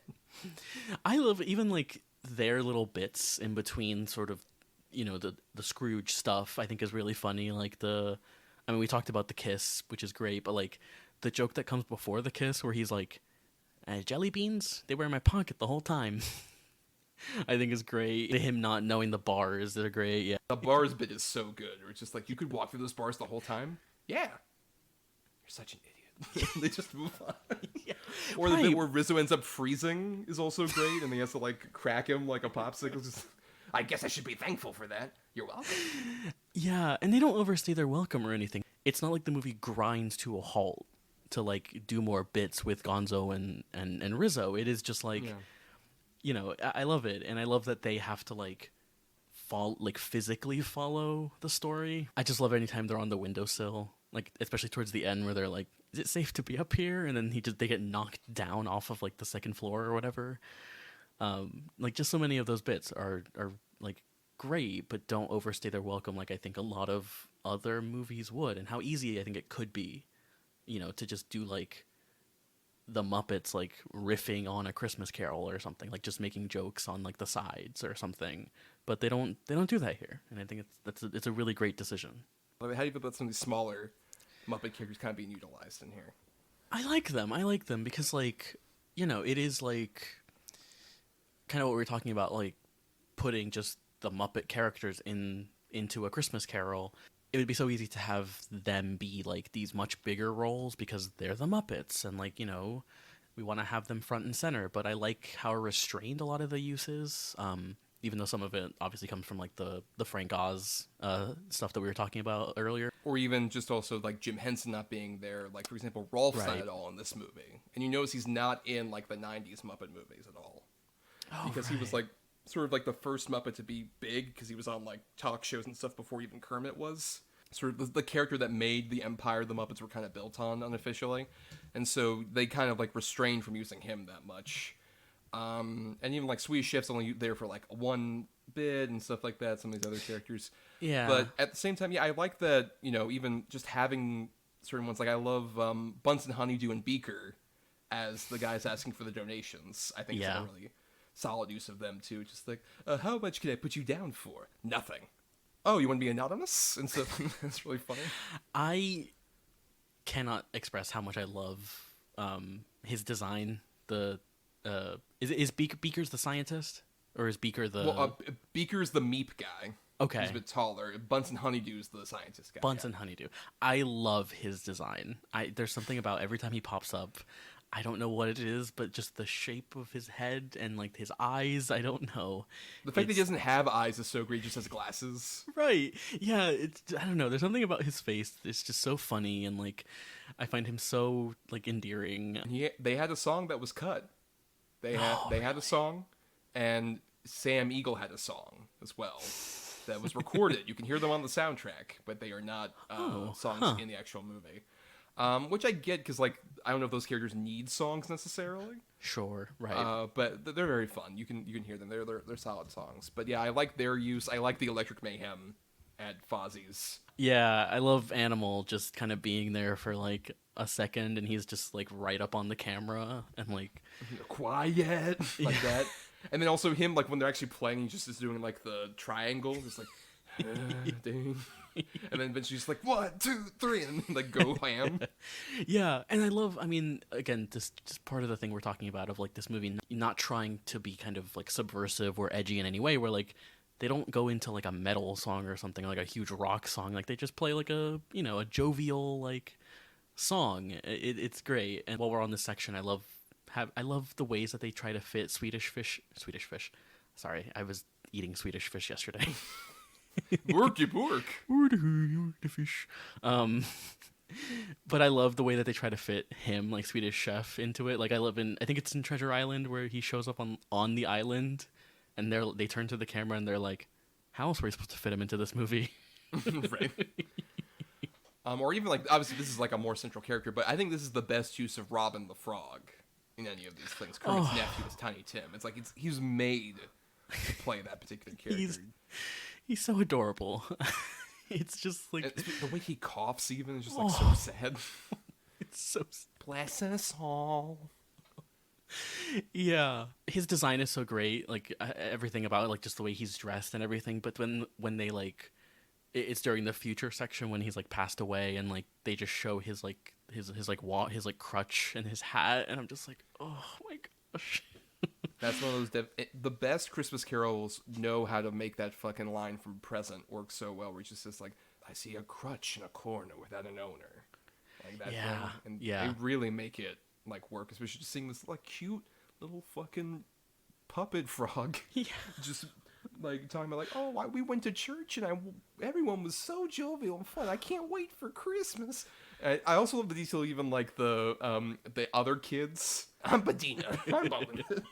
Like all that, but even that, like, that's this weird thing has become so very prevalent, especially in like the later Muppet movies, about like Kermit and Piggy being a thing, and how like it becomes like even like the weird press thing, just like, are Kermit and Piggy together or are they not? What's going on? And so will they, won't they, eternally? Just like, man, whatever. I don't know if we have to be this interested in these two fucking. But I just love the detail, just like all the two boys are frogs, the two girls are pigs. That's how we just get around that element of it. Yeah, it's great. And I don't know, their little interactions are great. Like the little like what is it, the nuts that she's eating, is that what it was? The chestnuts, yeah. Yeah, that's great. Or yeah, I love her just not knowing who's who, because they look like pigs with hair. Right. A great sort of side tier Muppets that I love are like the ones who play like the grave robbers that we see in future, especially that spider that's actually wearing like a big 8-legged suit. Oh yeah. Yeah, kind of creeped me out a little bit for a second, where I was like, oh, it's a spider, but yeah, it's wearing a suit, way more scary. It got scary. tailored. That's the only thing scarier than spiders. I don't know how much I've talked about my severe arachnophobia on this podcast yet, but I'm getting you a plush spider wearing a suit as a Christmas present. Yeah, but I love that that section, like just all the designs of all those characters, which they're not like big Muppet characters or anything in that scene, right? No, they're very much background characters you'd see in like other productions, but yeah, they're not like pivotal main people necessarily. Yeah, but it's a great use of them in that section of just using them in that one scene, and they're all very like just very memorable and very like fun. Or even like the side pigs. I love like them using these pigs as like British rich assholes. Like the ones that are outside. Like, I'm sure it'll be a cheap funeral. I will only go if lunch is provided. All of those characters, like I particularly love those. I'm glad you brought them up because like they're so like well designed as like characters. Like they don't like they're very distinctive from like Miss Piggy and like her and their children. But like I love them. I think that it's such a great. The sideburns is a great touch in particular. They have those big like mutton chop sideburns. Yes, yeah. It's just that thing I'm talking about. I talked about earlier of like, it would be easier to have like it would be kind of easy to just be like, oh, those can be humans. But I love that they incorporate the more Muppet characters into like secondary and tertiary and just like background characters. Like it's just such a great like. And all of these movies do that, of course, but like it's great in this version because like it's a great like balance, like we were talking about earlier, of like the Muppet stuff and the earnestness of like the story. Like even something as like a Bean Bunny, who's that little bunny character, who like is like truly one of the most cloying characters in like Muppet era stuff, like this particular era. Just kind of like a very cutesy for cutesy's sake kind of character. This is one of the better uses of him. Nothing else for just. Like, he feels earnestly like, oh, he's that kid who has to be like you boy, what day you is there, this? Boy. My favorite thing. Yes. I love it so. You boy, what day is this? Why is Christmas Day, sir? What a clever child. Oh, do you know the shop down the street with the goose? The one twice as big as me, sir? Which, for the record, for Bean Bunny, not a big turkey. If it's twice as big as Bean Bunny.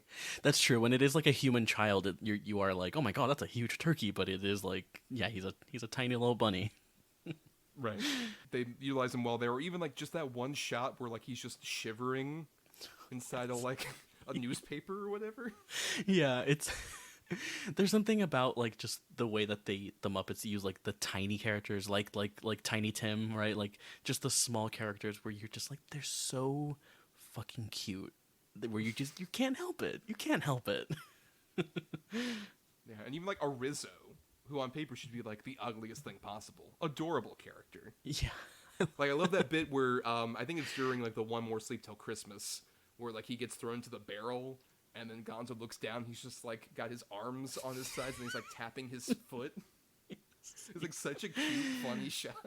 I love when he's getting chased around by the cat and he just goes, "I'm from New Jersey."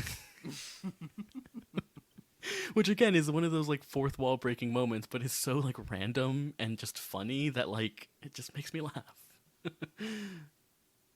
Yeah, and meanwhile, like I said, while all this is going on, Caine is so committed.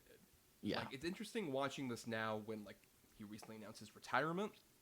Right. Yeah.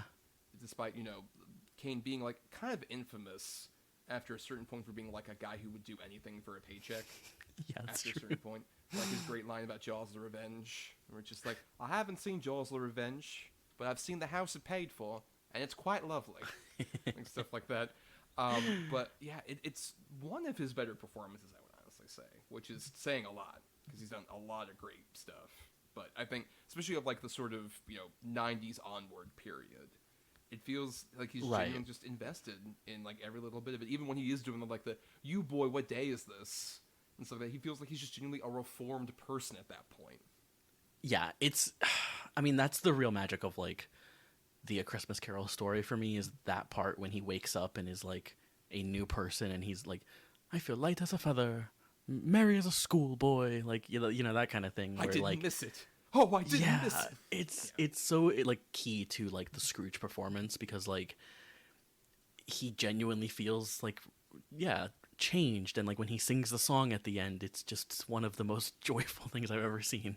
He feels so genuinely invested as like you go along this journey, even like earlier on when he sees like his schoolboy days, and he's just like, oh look, there's Joe and Bob, all my friends. And then the first bit that crushes my soul is when he looks at himself inside the schoolhouse and the ghost Christmas past is like, let's see another Christmas. It's like, they're all very much the same. Yeah. Soul crushing. And then going, even like when the Christmas future stuff happens and he has to do like the most typical thing of just like these images of what has to be or what can change. Can I change it?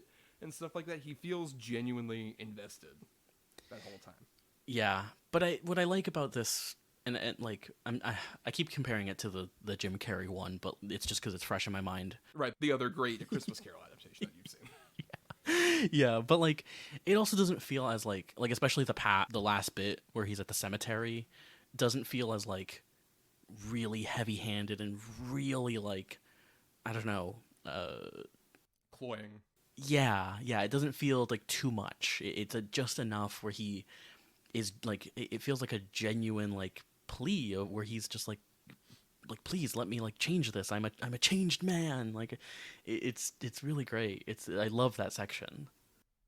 And especially in like other Christmas carols, like in worser ones, it's hard to make that change feel real. Because obviously like there's, this concept of like, oh, after one night of seeing all these visions, you can like change. It's obviously like so hard to convey for like a lot of actors to do. Like even in A Christmas Carol, I think my biggest problem with Jim Carrey's Scrooge is that he feels constantly like he's doing a bit, and there's not really that much of like that earnestness in it. Versus like I truly feel like this version of Scrooge is like a changed man by the end of this, when he's going around doing the thankful heart thing, and he's like giving gifts to everybody and getting the goose and all that other stuff. Even though once again Michael Caine isn't the most talented dancer or singer, like in that bit or in It Feels Like Christmas, he's just doing the thing with his hands like that's all he's doing. Which, that's all he really can do with all these fucking puppets around. That's all you can really move without like fucking falling 4 feet to your death or whatever. Another like thing I love about like that section of like when he wakes up and is like a new person, is doing all these kind things, that I think is the part that really makes me sob in this story the most. Because like it like just the idea of like the changed man, but also him like doing all of these nice things and everyone being like kind of weirded out by it and very surprised by it. Like it just is so, I don't know, it gets me really emotional. But I love when he goes to visit Bob Cratchit and he's doing his like bit where he's like, Bob Cratchit, you were not at work today, like that kind of thing, and like pretending to still be like, the like humbug kind of. Right. And you know what I'm gonna do? I'm gonna raise your salary, which I love also the contrast of like that's where Piggy gets to shine. Yes. Where she's just like, oh, I'm gonna tell him something right now. Yes. Yeah, but that moment is so great. It's one of my favorite moments in just A Christmas Carol. It's so emotional every single time. And I love even that like all the other Muppets forms a giant brigade of people to like have this Christmas. Like everybody joins up with him, and like Beaker has like the little thing full of like drinks that he comes in with. That's such a cute moment where Beaker gives him his scarf. Oh, the scarf. Like, but we have no gift for you. And he's just like, me? And then he gives and so Michael, adorable. and like, like talking about Michael Caine, like selling the sort of like earnest drama of that, like that moment where he's just like, for me, like it feels like he's like it's someone like the first time anyone has ever done something nice for him, because he's like, be Scrooge. Yeah. It's so like beautiful and like human, which like he just sells all of those moments so well. And I love that he's able to keep you that immersed even for like, there's one bit of this that technically kind of breaks the immersiveness of this movie, where they do at the very end of It Feels Like Christmas, where they do the big crane shot. And you can see the fact that like all of these buildings are Muppet sized, even though there are humans walking around. So it feels just like, I don't know how you guys are gonna get into any of these fucking doors that these Muppets are getting into. But at the same time, like you don't give a shit because you're that invested in like he's feeling the warmth of Christmas for the first time. Yeah. It doesn't matter that he can't fit through that fucking door where that, I don't know, pig is going to go through or whatever.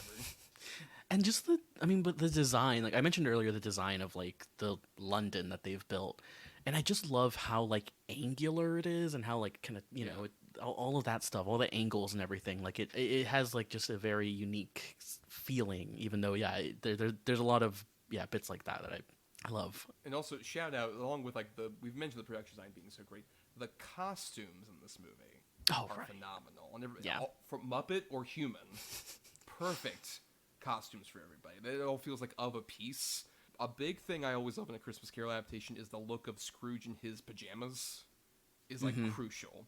You got to have like the little cap that he has, yes, of course, and then his like and his little robe that he has on over his pajamas, I think is like it's a perfect Christmas fit for him. It feels like it feels like an outfit that like I would want to wear on Christmas morning when like I wake up and open presents. I want to be in that outfit. Yeah, the robe he has is like really like I want that robe. Like it's like the I don't know, it's like a reddish, like maroonish color maybe. I love it. Yeah. But it works even also for like all our little Muppet characters with their little scarves and their little jackets, hats. It works really well with all the other human characters. Like even we haven't mentioned much about Fred, his nephew, right, and stuff like that. But I think they even work because like those are like side characters who don't necessarily like need to fit amongst the Muppets. But that bit where like they go to Christmas present and there's just Fred's party, where there are like weird toad people and also like his wife. Just doing a party game. It feels like this is a world where Muppets just exist, and it's like fine. I mean, yeah, that's my favorite thing about all of these movies is how like no one addresses that they're Muppets, right? Like they just act like they're normal people, which it's great. It's a great sort of like just conceit of like we're not gonna address it. They live together, like that's it. Well, before we sort of get to final thoughts and stuff, because we head out of here, I'm curious, as someone who's a bit newer, a convert to the Muppets, this is a thing that like any Muppet fan talks about like all the time, especially a modern Disney era, where it feels like they don't know what to do with the Muppets. Do you feel there's a place still for the Muppets? Do you feel like they still have something to provide to the world, even though they're, not as prolific as they once were? Do you feel like the world can still embrace the Muppets? And if so, do you have any idea of how they could possibly do that? I absolutely do. I mean, I think like as someone who has like kind of just recently sort of gotten into them and like really enjoyed like all the Muppets movies, like it kind of does make me sad that like we haven't gotten.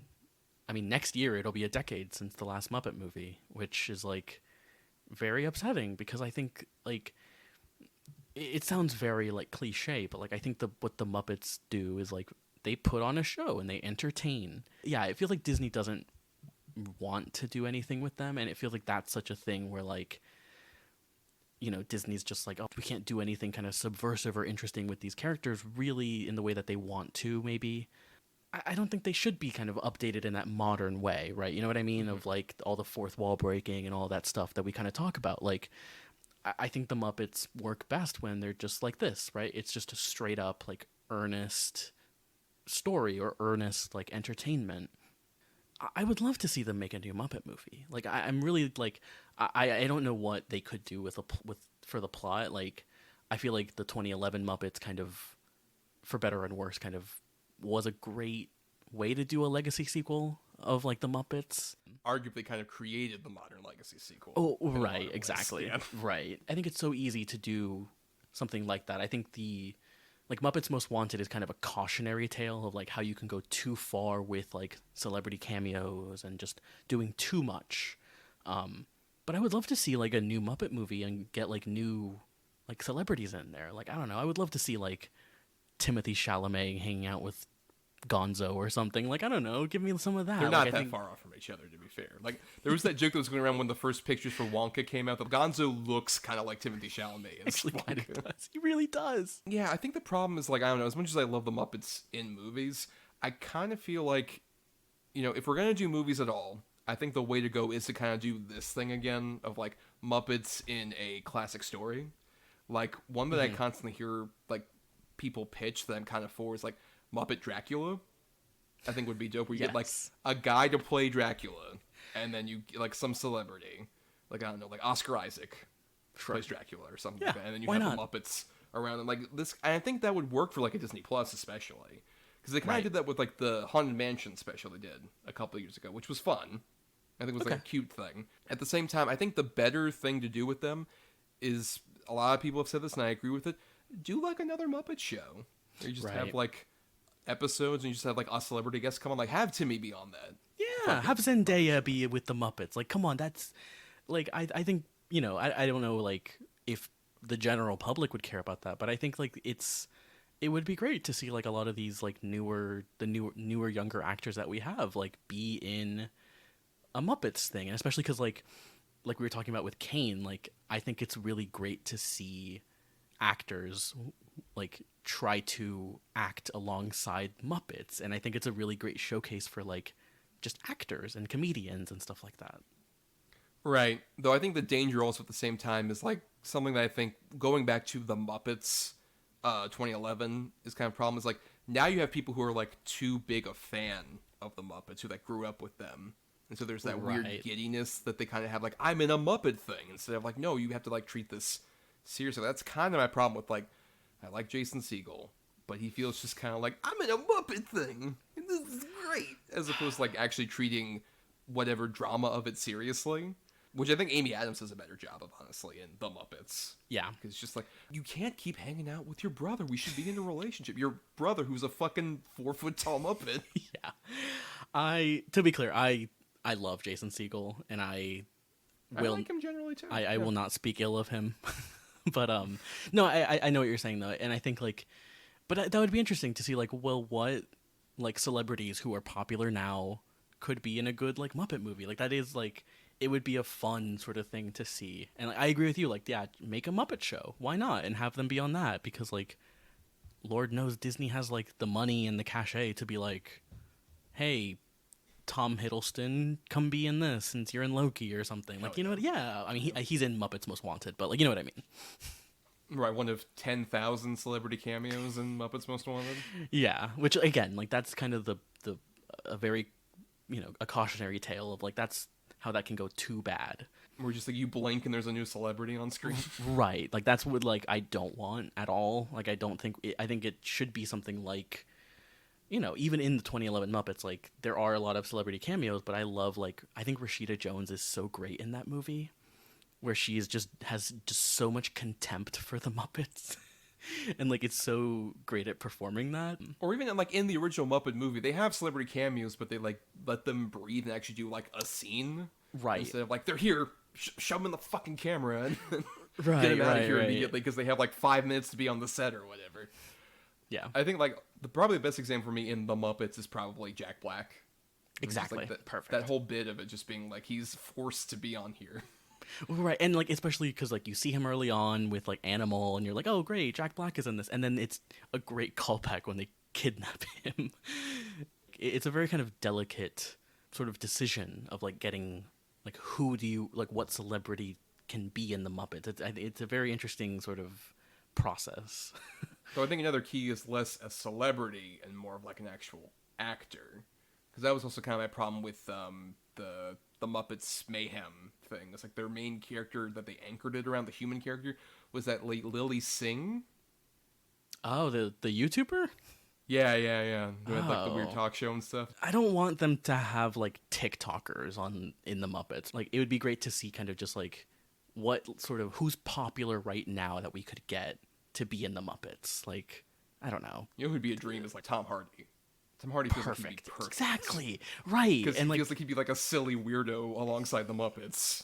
Yeah, it's that kind of thing where it's just that sort of makes me want to get like have a new Muppets movie. It's a trouble of like Disney doesn't want to do anything with them because they can't be like a major franchise. Like this was what was going around. There was a dumb tweet that went around. Shockingly, a dumb tweet went around. What? On Twitter.com? No, on X. Never. Where someone was like, well, the Muppets can't be a major franchise like Disney wants them to, so I don't think there's really any place for them anymore, which I think is bullshit. I think it's just more a problem. Like, Disney is too majorly focused on, like, it has to be a Marvel, it has to be, you know, something massive and major, or else it doesn't matter to us, as opposed to, like, the Muppets work so well as, like, weird, small, like, mid-budget kind of things. Like, this movie only cost about, like, $12 million to make, and, like, 92 money. Wow. Which if here is like 20 or so, but still Disney would be like, that's too little. Right. We need to have a massive extravaganza. Honestly, the thing I keep dreaming of, this was like the unmade Muppet thing I hope they do at some point, is this movie that Jerry Jewell, before he passed away, had pitched with like Jim Henson before he passed away as well, of like the cheapest Muppet movie ever, where the premise of it was the Muppets were making a movie and Kermit put Gonzo in charge as a producer. And he blows the entire budget on the opening credits sequence. So as the movie goes along, it gets cheaper and cheaper to where, like, by the end of it, like, cardboard sets are being used and shit. That's, like, a clever fourth wall breaking thing. Right, yeah. That sounds great. I would love to see that. I do hope the Muppets keep chugging along, if nothing else, just to keep puppetry as a thing alive. Right, In terms yeah. of mainstream stuff. And you just keep some of these people employed. Like, a big shout out amongst, like, all these performers who we haven't mentioned. Dave Goelz, who has played Gonzo since, like, the 70s. He's, like, the one main guy that's still around since from the Jim Henson days. Oh, cool. As long as, like, him and some of these other great performers that are still doing stuff get to be puppety and whatnot. I just hope that keeps going, even if it's on, you know, dumb TikToks or whatever. As long as they get paid. Yeah. But you know what? Let's wrap up here. Let's do our final thoughts. Brian. Yeah, so I loved this movie. It's the last one I watched of all of these Muppet movies, and it feels like a great sort of wrap up, because I think this is the best Muppet movie that they've made. It's my favorite one. I think that a lot of that is because of just the Christmas vibe. I love just movies set during Christmas. I love just living in, you know, as again, like you said earlier, like as someone who grew up in Florida, like I've never seen snow, so anytime I see just like a snowy Christmas, it just is so cozy and comfy.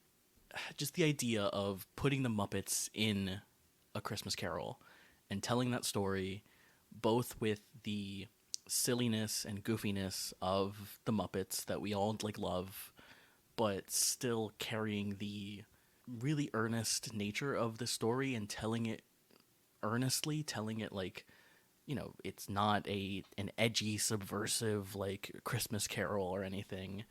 This ain't your daddy's Christmas Carol. Yeah, oh god.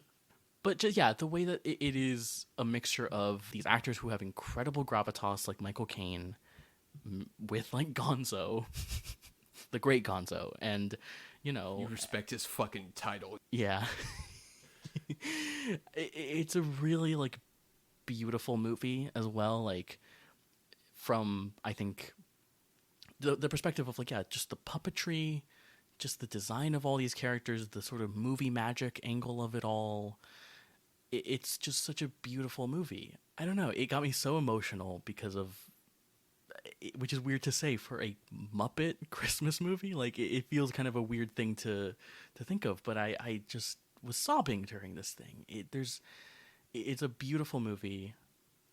I love it. It's gonna be a yearly Christmas watch for me from now on. Like I love it. I'm so happy that I could make this a part of your Christmas tradition, that I can make this, like, truly this feels like my Christmas Carol story here. Brian has become, he's a changed man. He just woke up out of his bed and said, oh, I didn't miss the recording. I can tell Thomas.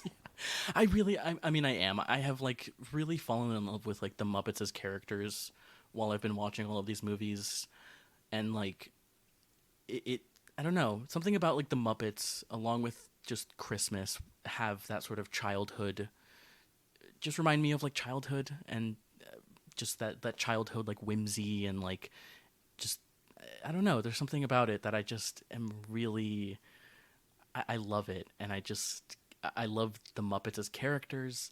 So great that I can convert another into the Muppet cult. Now you can check Muppet Wiki obsessively like I did when I was younger. Like, oh, that's what that Muppet's name is? Oh, I can't believe it. Wow, that's what his name? Who performed him? Oh, wow, Jerry Nelson. That's great. I obviously, like, I love this from childhood, and I was definitely kind of, you know, worried about, you know, with a lot of things from my childhood, there is, like, that sort of averseness to a nostalgia I have because of just our modern society that gets, like, so obsessed with, like, something from my childhood is always great, therefore there's no problem with it. And obviously, the Muppets are immune to that, as I mentioned, with, like, Muppets from Space. They're susceptible to some of that, like, oh, this isn't aged very well necessarily, but, like, this one and the 3 Henson produced ones truly feel timeless. Yeah. In a way, because, yeah, it feels like you can really, like, still watch this years down the line. You can show this to, like, younger children. They would love it. Yeah, Christmas Carol just feels like it is also, I think, the best thing post-Henson that they did. A shame that it's, like, the thing they literally did right after Henson, but, yeah, it definitely at least proves to me that, like, these characters can live on past the guy who created them, even past a couple of the great people who performed them, like with Henson and Richard Hunt. That, like, these characters still have, like, a value, and they still is, like, there's still something you can actually do with them that isn't, you know, just, like I said, kind of putting them in a fucking closet like Disney has currently. Right. That there still is a lot of like impact on them, especially like in this case where they're doing a classic story, and they have like a great anchor with Michael Caine, who treats the story like genuinely seriously as like all these antics are going on, and it just also it's just a very well made movie in general. Like Ryan Henson, like I said, just does such a great job with this. It is such a bummer. Still, I can't emphasize enough how like one of the most disappointing things in my life was the Happy Time Murders, which is his most recent directorial effort. You know, I was gonna mention it earlier, and I decided against it out of respect. But yeah, that movie is awful. Fucking abysmal, terrible, truly atrocious, and is weird. God awful. Because like it should be interesting because like it's it's what we talked about, like the puppetry and kind of that sort of angle to it. It's interesting to sort of bring that into a modern audience, but good lord, that movie is so unfunny and so awfully written. The end credits are like them showing you behind the scenes stuff, and that makes me just angrier at how terrible this fucking movie is, because so many people worked so hard to make this fucking work to any degree, and it still is like shit. Yeah, I mean, this is another reason why I'm glad that we're doing this, because I had only seen that movie. I had seen that movie in theaters before I ever saw any Muppet stuff, because I was just like, I'll watch anything that's in theaters or whatever. And yeah, I'm glad that I have now watched like Muppet Treasure Island and Christmas Carol, because I did not want that to be my only knowledge of Brian Henson's like directing career, because this and Treasure Island proved that he's a great director and can do really interesting stuff with like puppetry and these characters and everything. Yeah, well, in all respect to him though, for at least trying to keep the Jim Henson Company alive. Sure. And doing like whatever puppet stuff he can do, even if it is fucking Happy Time Murders. Jesus Christ, Brian. But not this Brian, other Brian. That's where you were more offended, just like that a Brian would have made that. That's true. And his name is spelled differently than mine. Mine's with a Y, his is with an I, so True, like he has the normie spelling, not the cool spelling. That's true. With the Y. Yeah. But anyway, yeah, Muppet Christmas Carol, I think it's genuinely great. It's one of my favorite Muppet movies, one of my favorite Christmas Carol adaptations, one of my favorite Michael Caine performances. I just think, yeah, it's a phenomenal movie from, like, not just the fact that it has Muppets in it, but the way that it utilizes those characters and the way that it puts them in this incredibly immersive world, the way that, like I mentioned, just the filmmaking on something like the shot I mentioned a while ago, but Kermit and Robin, the way that that shot is done, like where they're walking on the street, is like the background is superimposed and they're on like a little barrel that has like little snow stuff on it. So that's how they're able to like do like that. And there's somebody performing like as Kermit's legs, and there's somebody doing like, you know, his face, and then Kermit and then Robin as well. And that's just like, that's true movie magic shit. Mm-hmm. Like you don't really get that much anymore. Even like I said, the modern Muppet projects, that little element of like, this is before CG is a big thing. There's still like compositing and there's green screen, but it's like all like immersed perfectly together, and just the way that everything is like backlit in a way that makes it all feel consistent, no matter where the character is and whatnot. It just feels like so perfectly put together in a way that, yeah, it's a true Christmas classic and just a great fucking movie that makes you feel like Christmas. God. For sure. So great. Well, on that note, let's go ahead and get into our weekly segment, Between the Lines.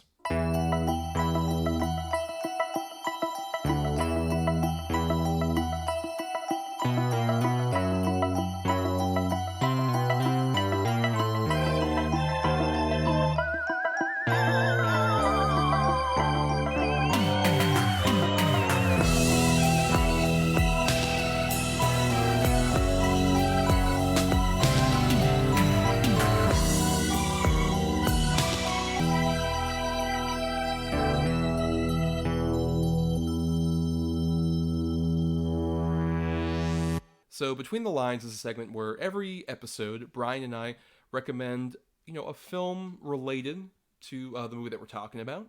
You know, it could be an alternate choice for like the M for Masterpiece for Disney, or it could be just something kind of related to some degree to the current movie we're talking about. And Brian, you're going first. What's your pick for Between the Lines? Yeah, I'm gonna recommend a movie that we've talked about. We had a conversation kind of recently where I was like, I'm gonna watch this movie, I think, and especially with all of the kind of comic book movie and superhero talk that we did, with our Guardians of the Galaxy episode a couple weeks ago, I decided to recommend a movie from 1991, The Rocketeer, which is a movie directed by Joe Johnston, who, of course, would go on to, make a Captain America movie, one of the best Marvel movies, in my opinion. But he also made, like, Honey, I Shrunk the Kids and Jumanji and Jurassic Park 3, etc., etc. But what I think is so interesting about this movie, and it's a very sort of, in a way, by the numbers kind of origin story for a comic book hero in a lot of ways. I think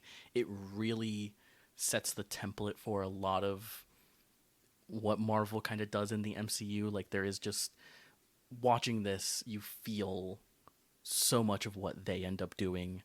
It's, in case you don't know, it's set in the 20s, I believe, or the 20s or the 30s. And it is this guy, this average guy who is working as a pilot, and he gets embroiled in this conspiracy involving Nazis and Howard Hughes and a jetpack, and he becomes the Rocketeer. Jennifer Connelly is in it. Alan Arkin has a fantastic supporting role in this. Like, R.I.P. He's really incredible in this movie. Curmudgeon legend. Oh, yeah. Alan Arkin. Yeah. Timothy Dalton is the villain, who is really great as well. A thing I think is so interesting is that Jennifer Connelly got to act with James Bond and David Bowie in, like, the span of a few years, which is crazy. And yeah, I mean, so much of the energy of modern comic book movies, I think, is in The Rocketeer. Like, I watched it, about a week ago, and I was just like, oh my gosh, this could have been, despite a lot of the visual effects being very dated, I think it could have been made today. Like, there's so much about it that feels very modern, but with a lot of that sort of classic comic book energy in, the design of everything. It's very sort of retro futuristic in a certain way. It's a very earnest story. So, like, again, none of that jokiness that we get in a lot of modern comic book movies.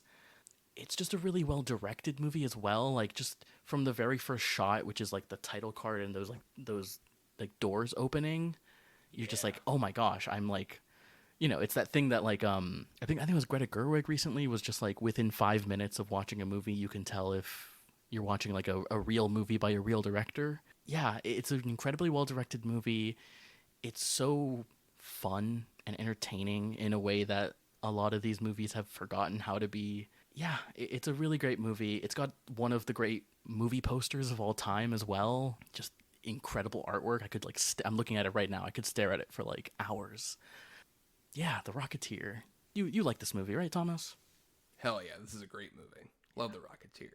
Yeah, it feels definitely like it's a weird thing where I agree with you that it could be made today. It's a question of would anybody actually make it today. Exactly. Because the sad thing is the closest Joe Johnston has gotten to make a movie like this again is Captain America: The First Avenger. Right, which is like very similar to that movie in some ways. Yeah, the aesthetics of it and whatnot. Yeah, and I just honestly think, like, this movie is nearly perfect, and my only problem with it, and it's not a huge problem, everyone in the cast is so good that it makes poor Billy Campbell yeah, well, kind of look lesser by comparison, which, no offense, I think he's decent in the movie, but at the same time, you kind of wish you would have somebody like a Bruce Campbell. Sure. Or even my pick, who I think would be perfect, especially like, blue-collar stunt pilot guy from this time, R.I.P., Bill Paxton. I think Absolutely. Would be, like, the perfect fucking choice. Still, Billy Campbell's solid. He's not all right. bad at all, but, yeah. Right, but everything around him is still so goddamn great. Like, something you didn't mention, another R.I.P., James Horner's score for The Rocketeer. Oh my gosh. Fucking great. Yeah. It's like the perfect score for like this 30s kind of adventure serial kind of thing that's going for. But yeah, so many great moments. Like, I can't emphasize enough how much I love the bit where, like, they have the FBI and the mob converging, and then Paul Sorvino, when he realized, like, oh wait, I've been working for a Nazi? Look, I'm a red-blooded American. And then the mob and the FBI are shooting at Nazi Timothy Dalton. It's like, hell yeah, this is great. Yeah, it's great. It's a fan. Yeah, Paul Sorvino as well, who is, like, really great in this movie. Yes. Yeah, and has that sort of, like, kind of Indiana Jones type of like vibe to it in terms of like it being like an adventure, a real adventure. Yes. But yeah, it's a incredibly fun movie. I would recommend it to anyone who is like a bit tired with, obviously these modern comic book movies, but also like I love a classic origin story, and it feels like the ones that we do get now are kind of bad, and it feels like they're not really interested in doing origin stories in this kind of classical way, because it feels like, oh, well, we know these tropes, we know all this stuff, and it's just great to get a movie that is so earnest about the way that it's telling the story, which, yeah, it's why I love that movie. It's a great movie. Which is especially interesting given it's based on like a comic that only came out in like the 80s. It's not based on like a classic comic. Right. To any degree. This was already like retro-futuristic from like 10 years prior when the source material came out. But also just a weird thing I discovered like fairly recently is there's the only sort of thing Disney has done since this came out is there's a Disney Junior cartoon that like follows a little 7-year-old girl who's like the great granddaughter of the Cliff character, who is now like the Rocketeer. Just weird that's a thing that exists. There's a Disney Junior show. Yeah, I don't know what kids are just like, yeah, the Rocketeer, let's watch the sequel TV show. Like, I don't know. I don't think the animated series sequel. Yeah. Weird. Very weird. Very weird. Well, now I'm going to go ahead and do my recommendation. You know what? This episode's coming out right before the Christmas holiday. Happy holidays to everybody. We haven't really mentioned it yet. But you know what? I am so generous and in the festive holiday spirit that I'm technically going to be recommending 2 things. That's right. Oh my. I'm breaking the rules. Mainly because the 2 things I'm recommending aren't films as much as TV specials that are Christmas themed and are Jim Henson related productions. I'm going to be recommending 2 specials that are perfect for the holiday season, especially if you haven't seen any of them. It's going to be, the first one is Emmett Otter's Jug Band Christmas, which was a special from 1977 that is directed by Jim Henson and is an adaptation of a children's book. And basically the premise is we follow this little family unit of a mother otter and her little boy Emmett. And in this particular tale, they are a poor family that lives in this kind of like seaside town where they take odd jobs in order to make ends meet, and they don't have a lot to give for Christmas. But the big thing that's going to happen is there's a big talent show where the big reward is $50, which the mother and Emmett decide to enter because they do have hobbies as musicians. Ma can sing, and Emmett has his friend's little jug band, the titular jug band. Emmett's like, oh, you know what, if I enter this, then I can get Ma a nice dress. And then Ma is like, oh, if I can win this, then Emmett can get that sweet little guitar that has the pearl inlay that's in the little shop. And it's such a cute little special that's basically just about this, where it's like, oh, we have to, like, they both have to sacrifice some things in order to be able to enter in and, like, to, like, potentially win the talent show. And there's not a lot of, conflict beyond there's the evil group in town, the River Bottom Nightmare Band, which is, like, a band that has, like, a bear and a lizard and a frog, who are, like, they're the rock bands that's going to come in and, like, potentially, like, oh, could they potentially win it instead of Ma and Emmett? And it's such a cute little special. It's so sweet. It's on Amazon Prime. It's so great. But then the other thing I have to recommend, more Muppety themed, is A Muppet Family Christmas, which is a special from 1987 that's one of the last Jim Henson related things as well that he did. And basically the premise of this is even more conflictless in terms of the huge span of Muppet stuff, where it's like the Muppets are going to Fozzie's mom's house for Christmas. It's the plot. They all go over to Fozzie's, which I love the opening of it. Like, they're all going to be like, oh, we're going to surprise Fozzie's mom, who doesn't know about this, and she's all alone on Christmas. And meanwhile, she's literally like, oh man, I can't wait to go to California for Christmas. It's going to be surfing. It's going to be great. And then everybody comes in. And it's a very sweet special of just like all the Muppets hanging out. But the big reason why I would recommend this to anybody, and why it might be a bit hard to find, there's a lot of versions on YouTube as of when we're recording this, but it's a special where it's not just the Muppets, baby, because you know who comes caroling in and starts hanging out with everybody? The Sesame Street characters. Yeah. And then, you know who's in the little, like, basement? There's a hole, and guess what? Kermit goes over into Fraggle Rock Land. That's right, it's the biggest crossover event. Truly more inspired than Avengers Endgame, the greatest crossover event. Eat shit, Russo brothers. Yeah, this thing actually looks colorful, not gray and sludgy. But yeah, it's a special where like all the Muppets like hang out together. The most conflict there is like Miss Piggy. She's at a big shoot for like you know, like a big magazine cover. Of course, of course, because you know she's the star, as we all know. And she tries to make it back over to the Fozzie's mom's house, but oh no, it's a snowstorm outside. Will she be able to get in there in time for Christmas? That's like the most conflict there is. It's very sweet. It's very, once again, earnest and sincere. A lot of great, just like the Muppets hanging out together, especially the Sesame Street characters and the Muppet characters crossing over. There's a whole subplot where Swedish Chef is trying to make the Christmas dinner, and who's there? Big Bird. Oh no. Is he gonna cook Big Bird? Spoilers, he doesn't cook Big Bird. But gonna cook a big bird. Big Bird, a bird. And it's such a, the way that resolves is so sweet. So like literally Big Bird just comes over and it's just like, oh, you know, I thought because you're Swedish, you don't have your family around, so I got you a present. He's like, new cooking equipment. It's so sweet. And they sing Chestnuts Roasting on an Open Fire. It's so heartwarming. Though both those specials are only about 50 minutes long each, so that makes about a whole feature film. That's why I'm recommending them both necessarily here. But yeah, they're two of my favorite pieces of Muppet stuff in general, especially they aren't movies technically. But they're two great specials, especially for the holiday seasons. They're great to like crowd around the living room with your family. Great family entertainment to watch both of those. Hell yeah. Yeah, I mean, I have not dived into any of the sort of specials or any of that stuff, but I'm particularly kind of interested in those two because of like, yeah, just falling in love with the Muppets and like I just want to see more of this like these cool characters and the interesting puppetry, and I'm definitely gonna check out the Christmas special. That sounds great, especially because I mostly grew up with like the Sesame Street characters, of course, so. Yeah, be curious to visit that. Bert and Ernie do a little performance of Twas Night Before Christmas. It's very cute. Great. Sounds great. Like I said, there's a lot of different versions of that on YouTube because obviously for licensing reasons that can never be released on like Disney Plus. Yeah. Or whatever. But yeah, let's go ahead and just repeat our titles for everybody out there so they can add to their watch lists and whatnot.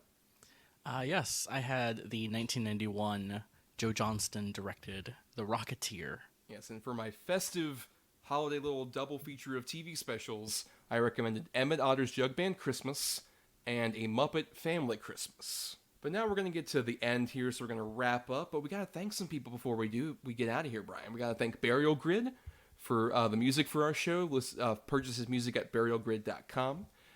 Thanks to Michelle Kyle for our artwork. Find her at MishKyle96 on Twitter.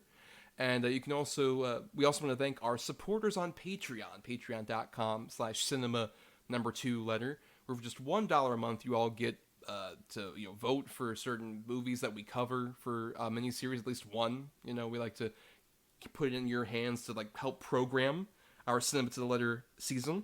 And also you get to listen to bonus content, which we've put out a lot of bonus content over the last couple months, Brian, including around this time. You'll be able to hear some stuff like our top 10 Disney songs podcast, which we haven't recorded yet, but we'll be very curious. Any song written for a Disney movie or TV show or video game or whatever is eligible. I'll be very curious to see what the two of us come up with for those lists. And also, I believe around Christmas Day, we're going to do a little experiment where I've put together a YouTube playlist of random just Disney bullshit that Brian and I are going to watch together and make a sort of like little commentary thing. I think I'll put that out like on Christmas Day. I think it'll be like a fun little treat for all of you to have while you're trying to stay away from your families after you get all your presents. You're like, fuck off. I need to stay away from you for a bit. And also, we'll definitely, by around the end of the year, we'll have another review roundup like we did for November, where we'll be talking about a lot of new releases. Your Aquaman 2s. Yeah. Kind of thing. You get all of that for $1. And it really helps out, keeps the show afloat, keeps us, moving. Please, a donation, sir. Please, I want some cheese, to quote the mice in a Muppet Christmas Carol. We need cheeses for those Mises. Yes. Oh my god. But to find more of us, you can find us on Instagram, Facebook, or Twitter, whatever it's called now, at cinema2letter on the socials. And you can also find me specifically on Twitter and Letterboxd is at NotTheWho'sTommy. And I also do some writing on both marianithomas.wordpress.com and at film-cred.com. Yes, and you can follow me also on Twitter, still sometimes, at BRYANDRADE and the number 3. Or you can follow me on Letterboxd, where I'll probably have a Muppets ranking list up. Hell yeah. Yeah, and also just watching a bunch of other movies, trying to catch up on all those 2023 movies that I missed. Gotta watch Gran Turismo. Haven't seen it yet. I gotta see it. Wait, Gran Turismo based on a true story from yes. Gamer the Racer? Yeah. I thought you were just gonna watch a Let's Play of the video game, but now I'm aware now you're trying to watch the cinematic excellence from Neil Blomkamp. But for more of us, subscribe to us on Apple Podcasts or other podcasting platforms. If you're listening on Talk Film Society, you want to listen to all the other great shows on the network. And you can also dig into our archives and our Podbean main feed for the first 2 seasons of the show, the earlier episodes of this season, all the old double-edged, double bill stuff, all sorts of stuff that you can listen to on there. And nothing else, if you can't support us on the Patreon, that's cool. Money can be tight. But the free way to help us out is to rate, review, or simply share the show around to give us more visibility in the past, present, or future. Well, now, Brian, we should tease that coming up is our final episode of the Disney season. Yep. It's already almost over. And we're going out with a very interesting one for, of course, our A for Atypical choice. We're going to be doing Return to Oz, the 1985 film that is very atypical in that Disney, despite putting on Disney Plus, really wants you to forget this happened. This is truly like an insane thing that they made that I know you have not seen at all, right? I have not, no. And I've only seen the Wizard of Oz a couple of times in my life. It's become kind of a recent movie that I've been in love with, but yeah, I'm curious because I've heard a lot of things, I've seen some stuff. Yeah, so I'm curious to visit that, and I'm sure we'll talk about some more of the Ozverse, some of the other movies and from the Wizard of Oz. Yeah, be interesting. Yeah, especially interesting. I'll just tease here. This was definitely a movie where I loved the original Wizard of Oz as a kid, and then my dad was like, "Oh, there's a sequel. You should watch that." And I had nightmares. Terrifying film. That also trivia has a bit of a connection in that Brian Henson does the puppetry and voice for one of the main characters in it. Oh, okay. Thread. I'm very curious by that movie because I don't really know a lot about it, but yeah, we'll see. Yeah, it'll be a very interesting episode for sure. Next time we'll wrap up the Disney season on that note. But until then, everybody, have a happy holiday, have a safe, warm, cozy holiday by the fire, because as little Brian observed, God bless us, everyone.